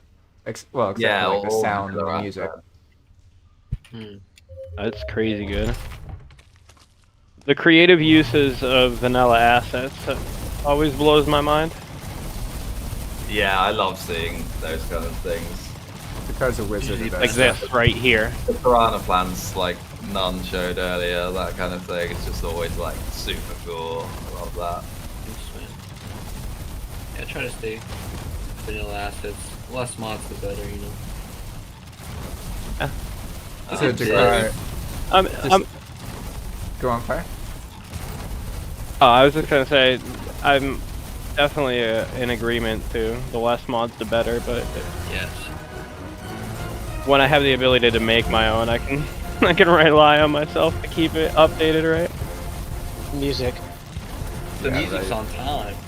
Dude, I did the Yeah, tutorial so- for Heim Divers before he added the music stuff, Oh, you can and see then we're getting afterwards it was we're so getting good. attacked now because I'm doing I have a this. question so about this the music and bots sound arrive. effects. Where are they coming from? Are these plucked right from the game, or they sound like It's really in AAA, my like brain. noises? Are these He's sounds using from- expand from- world music. These Oh, the they're ones that were happening here are pirated like, from 100 the game. Like, But we yeah, can I mean, they really sound like they're from something. we can adjust like the sorry, just turn that down so I can hear you. Yeah, We yeah. can adjust the pitch and things like that of the vanilla sound, so we can make some really like cool sounding sound effects out of Like- the vanilla stuff. The then- waterfalls that they do and stuff is crazy. Yeah.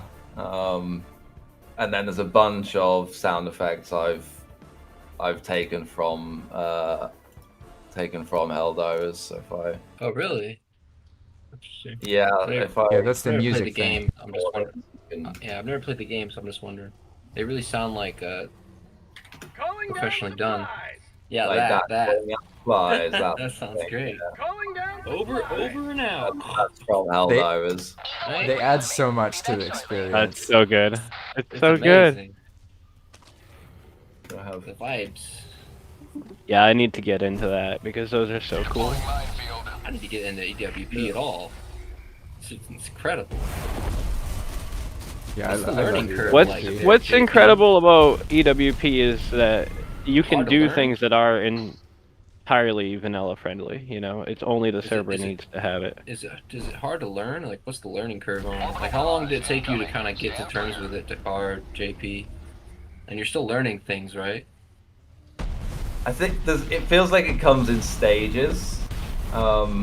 Like to start with, I mean, it always depends what you're trying to do. There's Yeah. definitely a lot of us who like bite off more than we can chew early on. You know, you kind of want to No. do the end No. game idea that you have straight away, and it's never a good idea. You know, you need to start with something manageable so you Yeah. like figure things out before you try to do what you actually want to do. But yeah, I think like the very initial stuff is quite easy, and then people struggle to understand pokes, and once you kind of get that figured out, you're at like level 2, and then like parameters is kind of like the next one, and then once you figure that out, it's almost like I can do almost anything, but there's like a few little specialty things that I might need to ask someone about. Yeah, that's kind That of how I- feels Yeah, that's well very said. accurate. It's like you Yeah. you basically, to actually develop an EWP, you could do it only knowing 5% of EWP. Like it really depends on what you're trying to do. Like let's say you want to adjust the progression of the game, or you want to adjust loot tables or something that happens when a monster gets destroyed. This is literally something you could learn how to do in 20 minutes. Like especially if you had somebody who is telling you. It's literally like 4 or 5 lines of scripting. It's not that much. I really? would say that it takes like maybe like 2 to 3 months of regular scripting. So not like you're working full time every day, but you're exposing yourself a little bit to scripts. You're editing some, you're downloading them, you're messing with them. I'd say 2 or 3 I'm months. just looking at them. Yeah, even just looking at them, 2 or 3 months to get to a point where you can start to imagine what's possible with it. But it really depends on what you're trying to change, to be honest. Like for me, like now I can do pretty much anything, or if, like Dakar said, I can ask somebody, figure out, or work with ChatGPT, I can make it happen. But in the beginning, it wasn't like that. For the first like 6 to 8 months, I would get an idea, and then I would tell Raka, and then he would make like a really basic functioning core script and give it to me. And then I would like edit it and copy paste it a million times and make it all crazy. And then I would get confused, go to Raka, he'd give me a little piece, I'd take that I and build broke something it. big out Can of you it. fix this? Yes. But Yeah, no, honestly, copy and pasting. Yeah. yeah, honestly, the how learning you learn. curve for EWP, I would say it's not steep, especially compared to like actually coding. It's something that really rewards creativity more so than if you're trying to program. Like when you're trying to program, you have to think of a lot of really high level stuff. You have to kind of plan ahead about what you're going to do when you open up all the files and everything. Whereas when you're scripting, you can kind of just have the world open and then feel the right moment and then The mess with real them time stuff. edit. Yes, it's is so insane. big. That's what makes it easy to learn. Because you can just like, you have the script in front of you, the world's right there. You see something's wrong, you just mess with the number, boom, it's live changed right in front of you. And that makes it like so much easier to learn compared to other things. What are these trees made out of? Some stretched ashlands cliff, an arch, and then this is like a massively scaled up empty cloud. Cloudberry bush. Okay. I did originally have a different what did I have? Oh, I think it was the fern. What is that thing called? Fern ashlands? Was it this? Yeah. I originally had these, which looked like better. I think I had them like slightly scaled more vertically. They looked really good, but the problem was if I place one here, you see it's like a massive invisible hitbox beneath it. So like these were on all of the trees, just like whenever there was a tree anywhere. So you got to run by it. You're like, you what the? couldn't Why fly can't? or shoot past it because there's just a stupid invisible hitbox. So Dang. that had to change, which was annoying. Yeah. A lot Finding of what creative I've done workarounds. has been battling against the developers at times. Yeah, they recently changed a bunch of hitboxes. One of them being the Mistlands cliff that you can stretch into like a floor. Yes. And you can't stretch that rock at all now because the second you stretch it, it takes on a weird hitbox. If you haven't noticed. Yeah, Ninebite and I were things. doing some work on the adventure map, and at one point we just like fell through the floor in one place. We were like, "This wasn't like this, right?" No, I had to replace. Yeah, I had a dungeon like that had a Mistland. Yeah, it was stretched Mistland floor, and then like all of a sudden I'm running through it, and the rock's at like hip level, and I'm like, what the? You're going up, you're standing on the box, and then you can fall through one end. It's super weird. Yeah. I don't know why they did that either, because it worked fine before. But I can't question the devs, I guess. But I had entire areas made of these rocks, and I had to completely replace them. So I understand that's fighting always against the devs, yeah. A learning lesson for any of you watching. Like if you're working on a project, one of the reasons people talk about mod packs a lot is because like when Valheim gets updated, if you have a lot of mod packs, that's like the next week or two of your life. It's like trying to figure out with all the crap. It's so bad that some people will just ignore the update, or they'll just purposefully wait 2 or 3 weeks to actually start implementing things and fixing them. So that's another reason to keep mod packs slim. You gotta rely on the modders. So that's never fun. So Dakar, now that you have shown this and you've seen some of these other things, and you're incredibly sleepy, I'm gonna hammer some questions at you. Is there anything Perfect. that you think, based on what you've seen, that you've learned from the adventure map and the projects that you've done so far, that it would be useful for the rest of us to hear? I mean, I think a lot of you will have already experienced like a lot of the same trials and tribulations, honestly. It would be tough to know without specifics. I mean, Maybe you can pull well, for it's your almost like 10 experience out of seeing. 10 no knows, you know, because you're like all doing your own different projects with your own spin on the game, addressing all the different like problems the base game has in its longevity and replayability and, you know, support for player versus player and like all these different things. So yeah, what more can I add? I guess I'll ask you specifically because Dakar tends to develop things a lot before he shares them with people. So you recently had people publicly playtesting, so you had actual, well, not publicly playtesting, but you had playtesters. You know what I mean? So what was that like? Like, was there something specific you learned from having people actually play in Heimdivers that like surprised you or you didn't think would happen? Because basically, like, you have experience from the adventure map with what actually happens when people touch the world. And like for other people with adventure maps or servers in general, I'd say like that's the hardest thing to really predict is like what the players are going to do.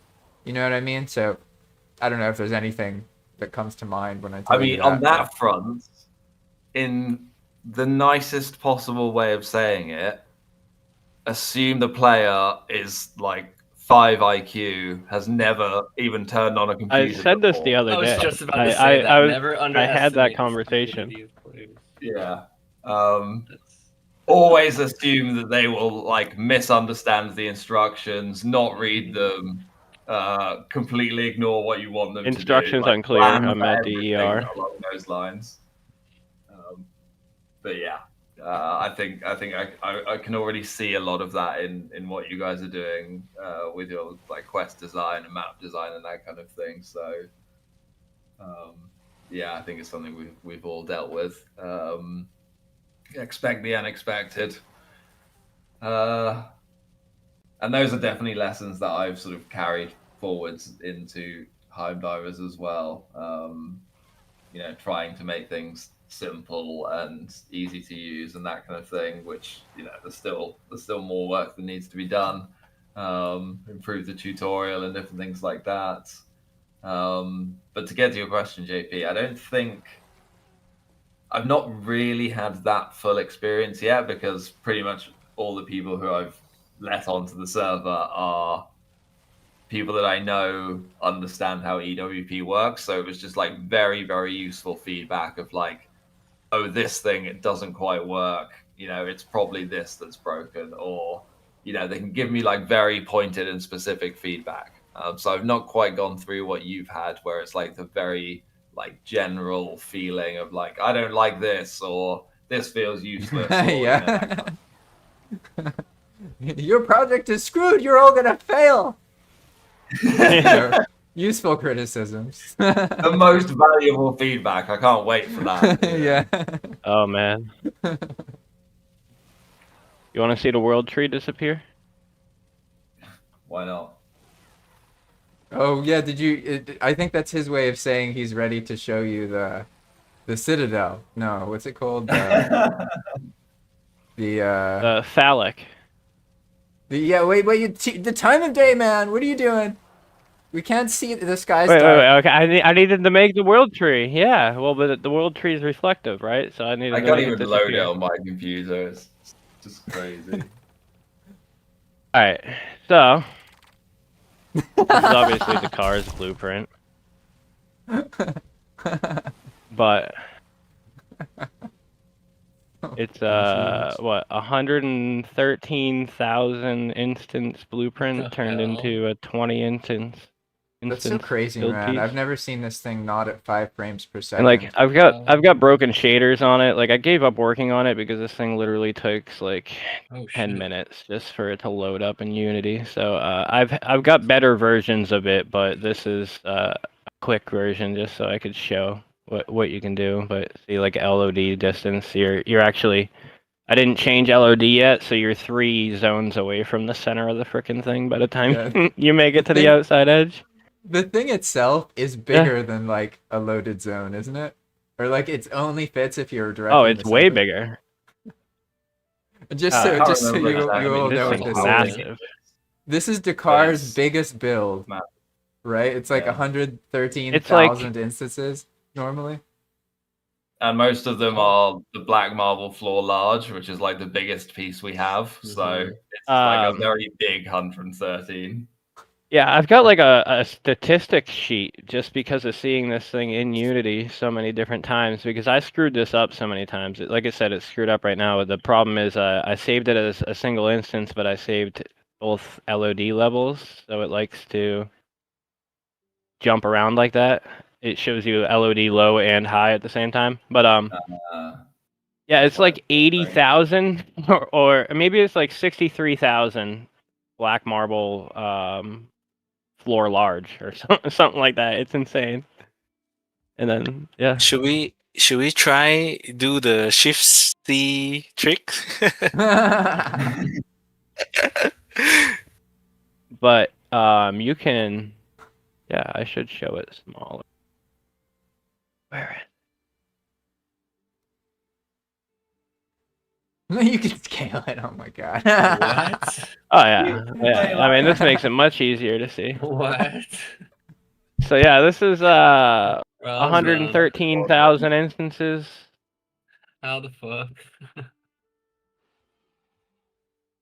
It's so funny. That makes it way easier to look at.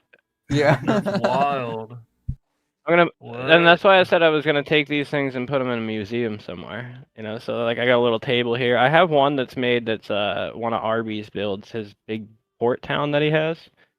But that one is another one that takes like, it takes like a solid 10 minutes to save the asset bundle when I add that prefab to it because the mesh, it's made of 20 different meshes and every mesh is like 2.5 million triangles, and the recommended max triangles for meshes is like 300,000. So I'm pushing the limit just a tiny bit. But performance-wise, that's 113,000 pieces, and what do we add? We're at 2,200 instances, 2,268 to 2,275. You know, I mean. Yeah, that's the kind of thing players dream about. Like, they would love a vanilla way in the game to just bake a building so they can build their big things. It'd be so good if you could make this into a mod that's like usable for people that doesn't require to have like Unity knowledge and special tools. Like it does. Sorry. Is that how you're able to scale it? Like, how are you able to scale it? That's just because I have structure tweaks, and it's that's considered a single prefab. So it's a mod. Yeah. From what I understand, there's basically That's nothing crazy. stopping any prefab from being scaled. It's just that the game stops you. There's just some like arbitrary check. The game is saying like, no, you can't scale this one. That looks thing's so cool. How long did So that like take you to build? the more time that I spent wandering around this thing in Unity, because am I sharing my whole screen? I think I am. Okay, this is the RB build, but that one will crash me if I try placing it. But where is the the more time that I spent floating around this in Unity, the more impressed I was with just how crazy because I had to strip so many things off of it too. Like he's got glowy bits that go around all these engines and stuff like that. It's insane. Dakar, when did you there were a make lot of this thing? lines Like, up what was there. going on in your life? There's a reason He's the greatest builder ever. How long did this take you? I think I got a YouTube comment on my very first video, like where I built one of the Warhammer Titans, and it was a half joking comment that was like, "Okay, now build the Phalanx," you know, because it's kind of like the biggest thing. Yeah. I was like, "Bet." That's funny too, because Challenge accepted. when I started making blueprints into prefabs, I was like, find me the biggest blueprint you can, and I want to see if it's possible. And it is possible. It's just painfully annoying to do. Yeah, So not like practical, but it shooting worked. for like 10,000 instances or less, turning that into a single instance is like the easy. It's honestly almost too easy, and it drops down so many like so much information that the game now needs to transfer to you. So I gotta learn how to do that. that's where the sweet spot is. Yeah, That's really baking. cool. Or at least in other games, it's called, or in other scenes, it's called baking, when you get like a load of stuff and you put it into one prefab. One, yeah. But that's it's only an amazing. option Yeah. if you have a Powerful. mod pack. Yeah. So that's Right. done with EWP, right? You're doing that with. No, so I'm Yeah, this is custom converting modding. them all You into explained it prefabs earlier, with but I Unity. guess I didn't grasp it. I'm making my own mod, basically, is what I'm doing. Mm. And he started recently too, and he So, like, claimed I that he have- was a dumb mechanic, so Yeah. I still hang on to that claim, so that way, like anything else in life, if you want to be successful, don't let everybody know that you know what you're doing, because then they expect more from you. If you really want to impress them, you know. Yeah, exactly.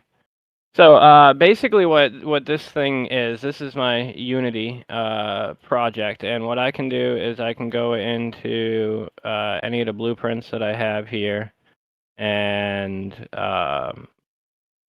we'll choose something small so it's quick. But like the covered bridge. Oop, I don't want to open it. I want to take this, drag it up in here, come over here, and I can make a empty game object. We'll call it covered bridge. We're not even going to call it that because I'm really lazy. And then, it's okay. I think everyone's Covered. fading. Not to worry. yeah. I'm paying attention hard. This is I'm amazing. locked in. I'm locked in. Yeah, you can turn a super blueprint into cool. a single prefab, but it's pretty cool. You can basically take away all of every single instance that you have has all of these different things on it. So you've got all kinds of different colliders. You get your new and your worn and your snap points and et cetera, et cetera, et cetera. So you're removing all that information from the game, so it doesn't really have to mess with Incredible. things. But So can you Nice. yeah. summarize if my understanding is correct? Basically, you have Unity open. You open up a blueprint as like a scene or something, and then you get a list of all of the individual parts and all of their components, and then you basically just delete everything except what? Like what are you not deleting? So for me, it all depends on how you want to make it. If you want to have different LOD levels, then you delete everything except for your new. And at that, you go into new and you just use your high or HGIH because who knows why. But yeah. So you get rid of your low. So you can go in here and you can just literally type low. You were just the guy Get rid of all who that. didn't finish naming it covered bridge, and you're wondering why it's. Yeah. I actually mentioned something that you had done once too, and I was like, oh, it's funny that it's named that, and you're like, oh, it could have been named anything. I just decided to name it that. So yeah, you get rid of that. Okay, You go in so here, you get rid of snap yeah. points. With larger blueprints, there's way more stuff that you're getting rid of. Yeah, you get rid of worn and broken because these are admin buildings.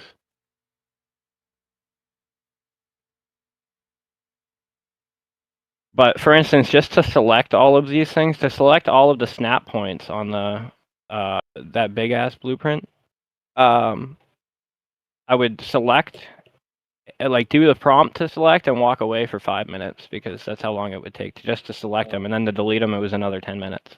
Oh wow. But yeah, so you combine all that stuff. You come in here, you go in, you put on a mesh combiner. You increase the vertex count so that way you can go over what the recommended amount is and it doesn't yell at you too bad. You combine everything, optimize the mesh, compress it, save it. Meanwhile, people in chat are like, "That's the Prefab. optimized button Iron Gate never pressed." Yeah. No, it's not that simple. I'm just trying to do a really dumbed down version of it. But now you've got it converted into a prefab, and if you place this single prefab, it's its own instance. And that's how you do it. Now you gotta like mess with render limits and stuff because, like I said, with the Phalanx or whatever, however you pronounce it, I just tossed it back in so that I could show it. The phallic. Yeah, the phallic. That's what I kept calling it. I've been working on a bunch of different mods, but this is my Unity project, and I can basically save different things from this project as different asset bundles and then load them into mods that I make. So for the server, I'm kind of condensing Hobo's blueprints and some other people's blueprints and trying to make it so that we can have these nice, larger looking towns, but they're still more multiplayer friendly with instance counts. So, okay, 2 things for you, Fire. Very powerful. And I know we've been going on for a while, so don't worry, everyone. I'll let you all go to bed soon. But so first off, someone in the comments, you kept showing really cool ships and stuff. So could you elaborate a little bit more? What are the ships from? The ships were just like a random tangent that I went on, honestly. Rocco was like, "Hey, how hard is it to like modify a ship?" And then he let me know that somebody was looking to have a ship messed with, and I was like, "I don't know, I'll figure it out." So, like a week ago, I made my first ship, and like making things in the Unity, I joke around that it's like building with Legos, because so what you want to do is like you'll make a copy of the vanilla ship. So you can go in here and you just make a copy of this, drag it over here to our pieces, and now you want to edit always a copy of something, because if you edit the original, now next time you want to make a copy of it, you're kind of screwed. But yeah, so it's like playing with a piece of Legos. You know, I made a ship into a rowboat, and all you do is because of the way the vanilla game works, you still need to have like a mast and stuff like that, but you can just make them so that they're not visually shown. Yeah. Dude, So like this has a that mast, and I rowboat actually looks went cool. and put it back here, and I tried to see if I could make it into like a flag, but that didn't work out. So then I just made it invisible and hid my failures. But the rowboat works pretty good.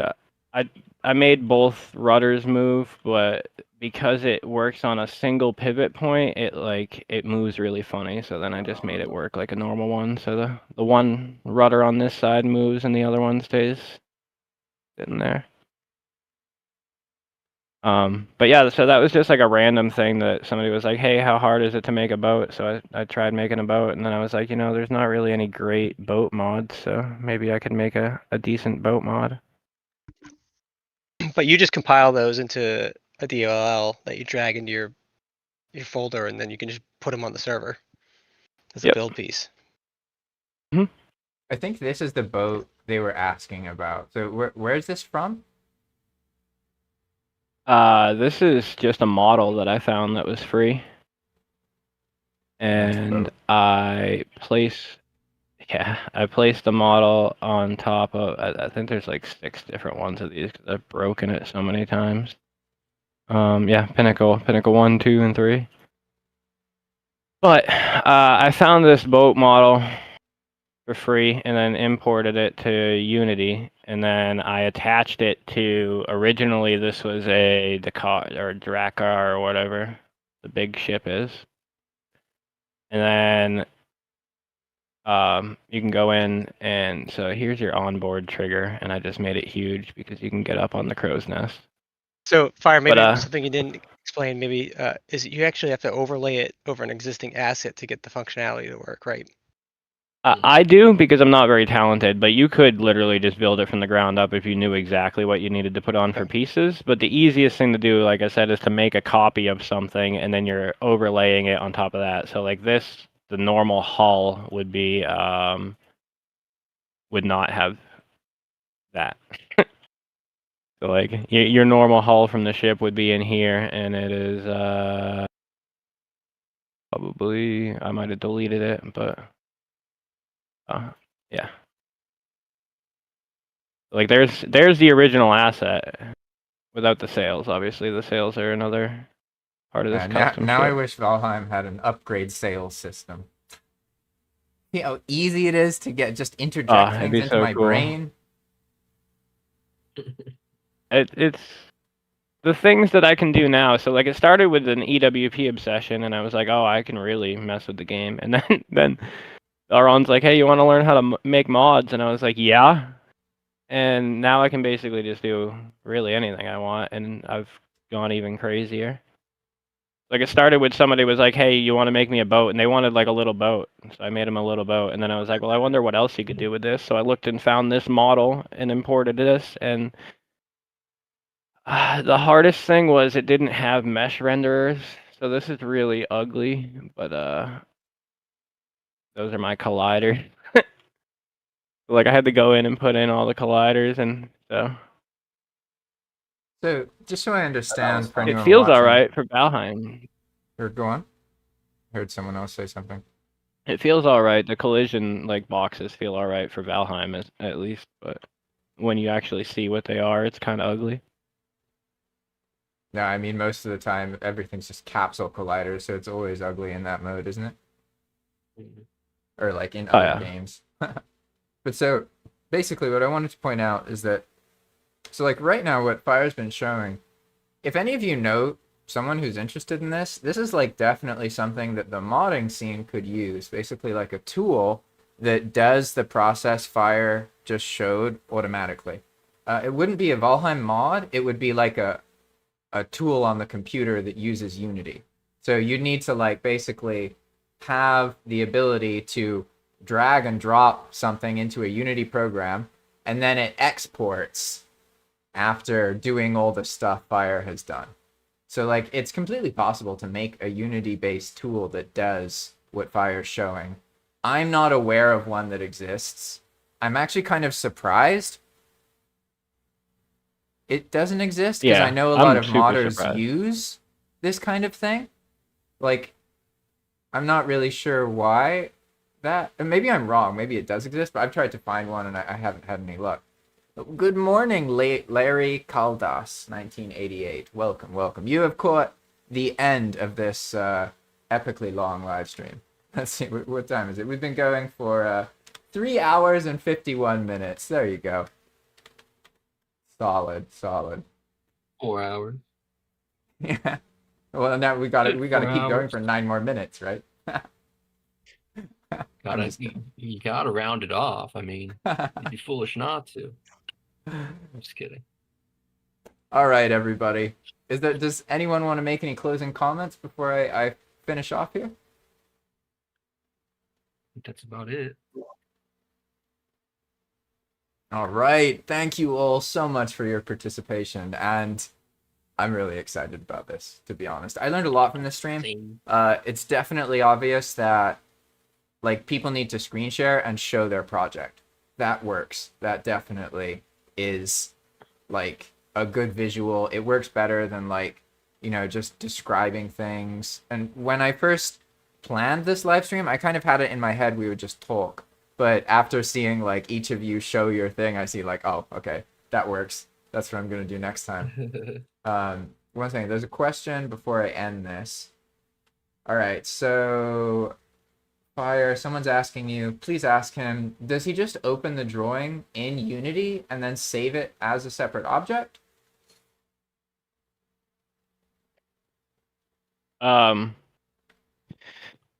Uh, Kinda, essentially. So it's a custom tool that I believe originally came from Belron, but it's similar to like those of us that use Infinity Hammer have a YAML tool. I mean the yeah Infinity Hammer YAML that has all of the buttons on it that originally came from Raka. That's just like everybody kind of adds a little bit to it or whatever.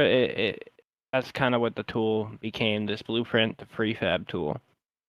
And so all I do is just drag and drop I mean, I don't have it open right now, so I can't show it, but I just drag and drop a blueprint into my Unity project, and then I can reference that blueprint here, and then I just create a new empty game object, and yeah. It's an use that Infinity to reference it. blueprint, or it's a plan build. I believe it can work with plan build blueprints, but I do Infinity Hammer blueprints, yeah. Copy. I can't do modded stuff unless it's my own mod because like I can't reference the assets. So anything that's modded that comes in on the blueprint will just be deleted automatically. Don't mind that. I didn't actually finish that bridge before I blueprinted it. I've taught myself how to do a lot of this very fast. Yeah, I'm a big fan of the make it work and then make it pretty kind of deal. Yeah, that's a good mentality. Start with the broad strokes. Wonderful. All right, everybody. So this has been the first Val-Con Hype Week announcement live stream. I will be doing more of these before the event. There's still a couple more months before the actual event. You guys will all hear about the actual release date later. We're not completely sure exactly when it is, but I'm pretty sure it's sometime in April. Don't quote me on that. I might be wrong, but that's probably when the event's going to be. So for those of you who don't know this or you just joined, essentially in 2026 of next year, there's going to be an online fan convention for Valheim called Val-Con. And this is going to be a live stream event over a weekend. So it'll be a Friday, Saturday, and Sunday. And there'll be a bunch of people contributing content for that live stream. Before the live stream, though, we have Hype Week. So for 7 days before Val-Con, we're going to emphasize the community servers. Because last year, we had basically this problem where there wasn't enough Valheim to play. And what kind of Valheim convention doesn't have lots of Valheim that you can play? The idea this year is that you might not have a server to play on. You might not know where you can find a project. But then you're going to join, you're going to see the Hype Week thing, join the Discord, link in this description, by the way, and then that's going to give you access to all of these wonderful people's Discords. It's the hub that can allow you to find all of them, and then we can all network and learn from each other. So hopefully you guys will all have a better experience in our custom world because we are actually communicating and learning instead of just kind of being off on our own gremlin life, doing our thing. So we'll see Very you. open source community. Well, if we actually talk and communicate, yes. But if we're not talking and communicating, strive to be, I should say. It gets dramatic. Let's put it at that. But yeah, so next year, Val-Con, this is the first announcement live stream. So now you've gotten a sense of some of the Hype Week servers. To those of you who've been patient and sticking around until now, congratulations. Wow. Don't worry too much. You won't have to listen to 4-hour live streams to learn about all the servers. I understand that most of the people who have been here are the actual server hosts and people interested in world development, right? So these live streams are more about you guys, really. I don't expect that these are going to be like super popular and a bunch of people will watch them.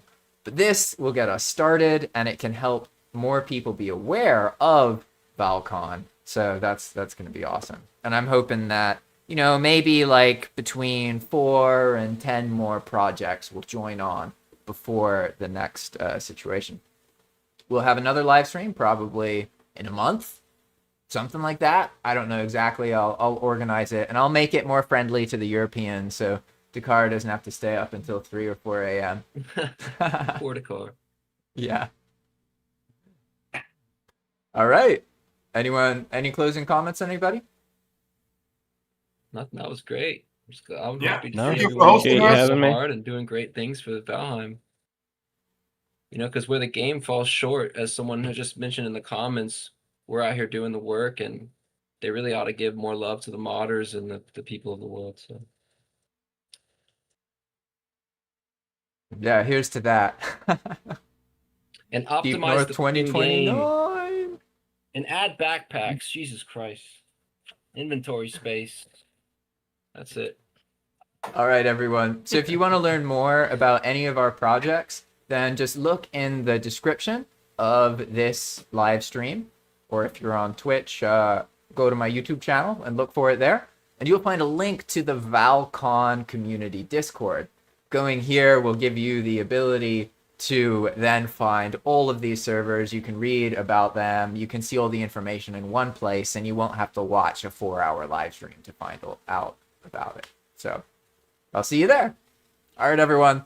Thanks for watching. See you all in the next Peace one. out. Bye-bye. See you. Bye. Bye.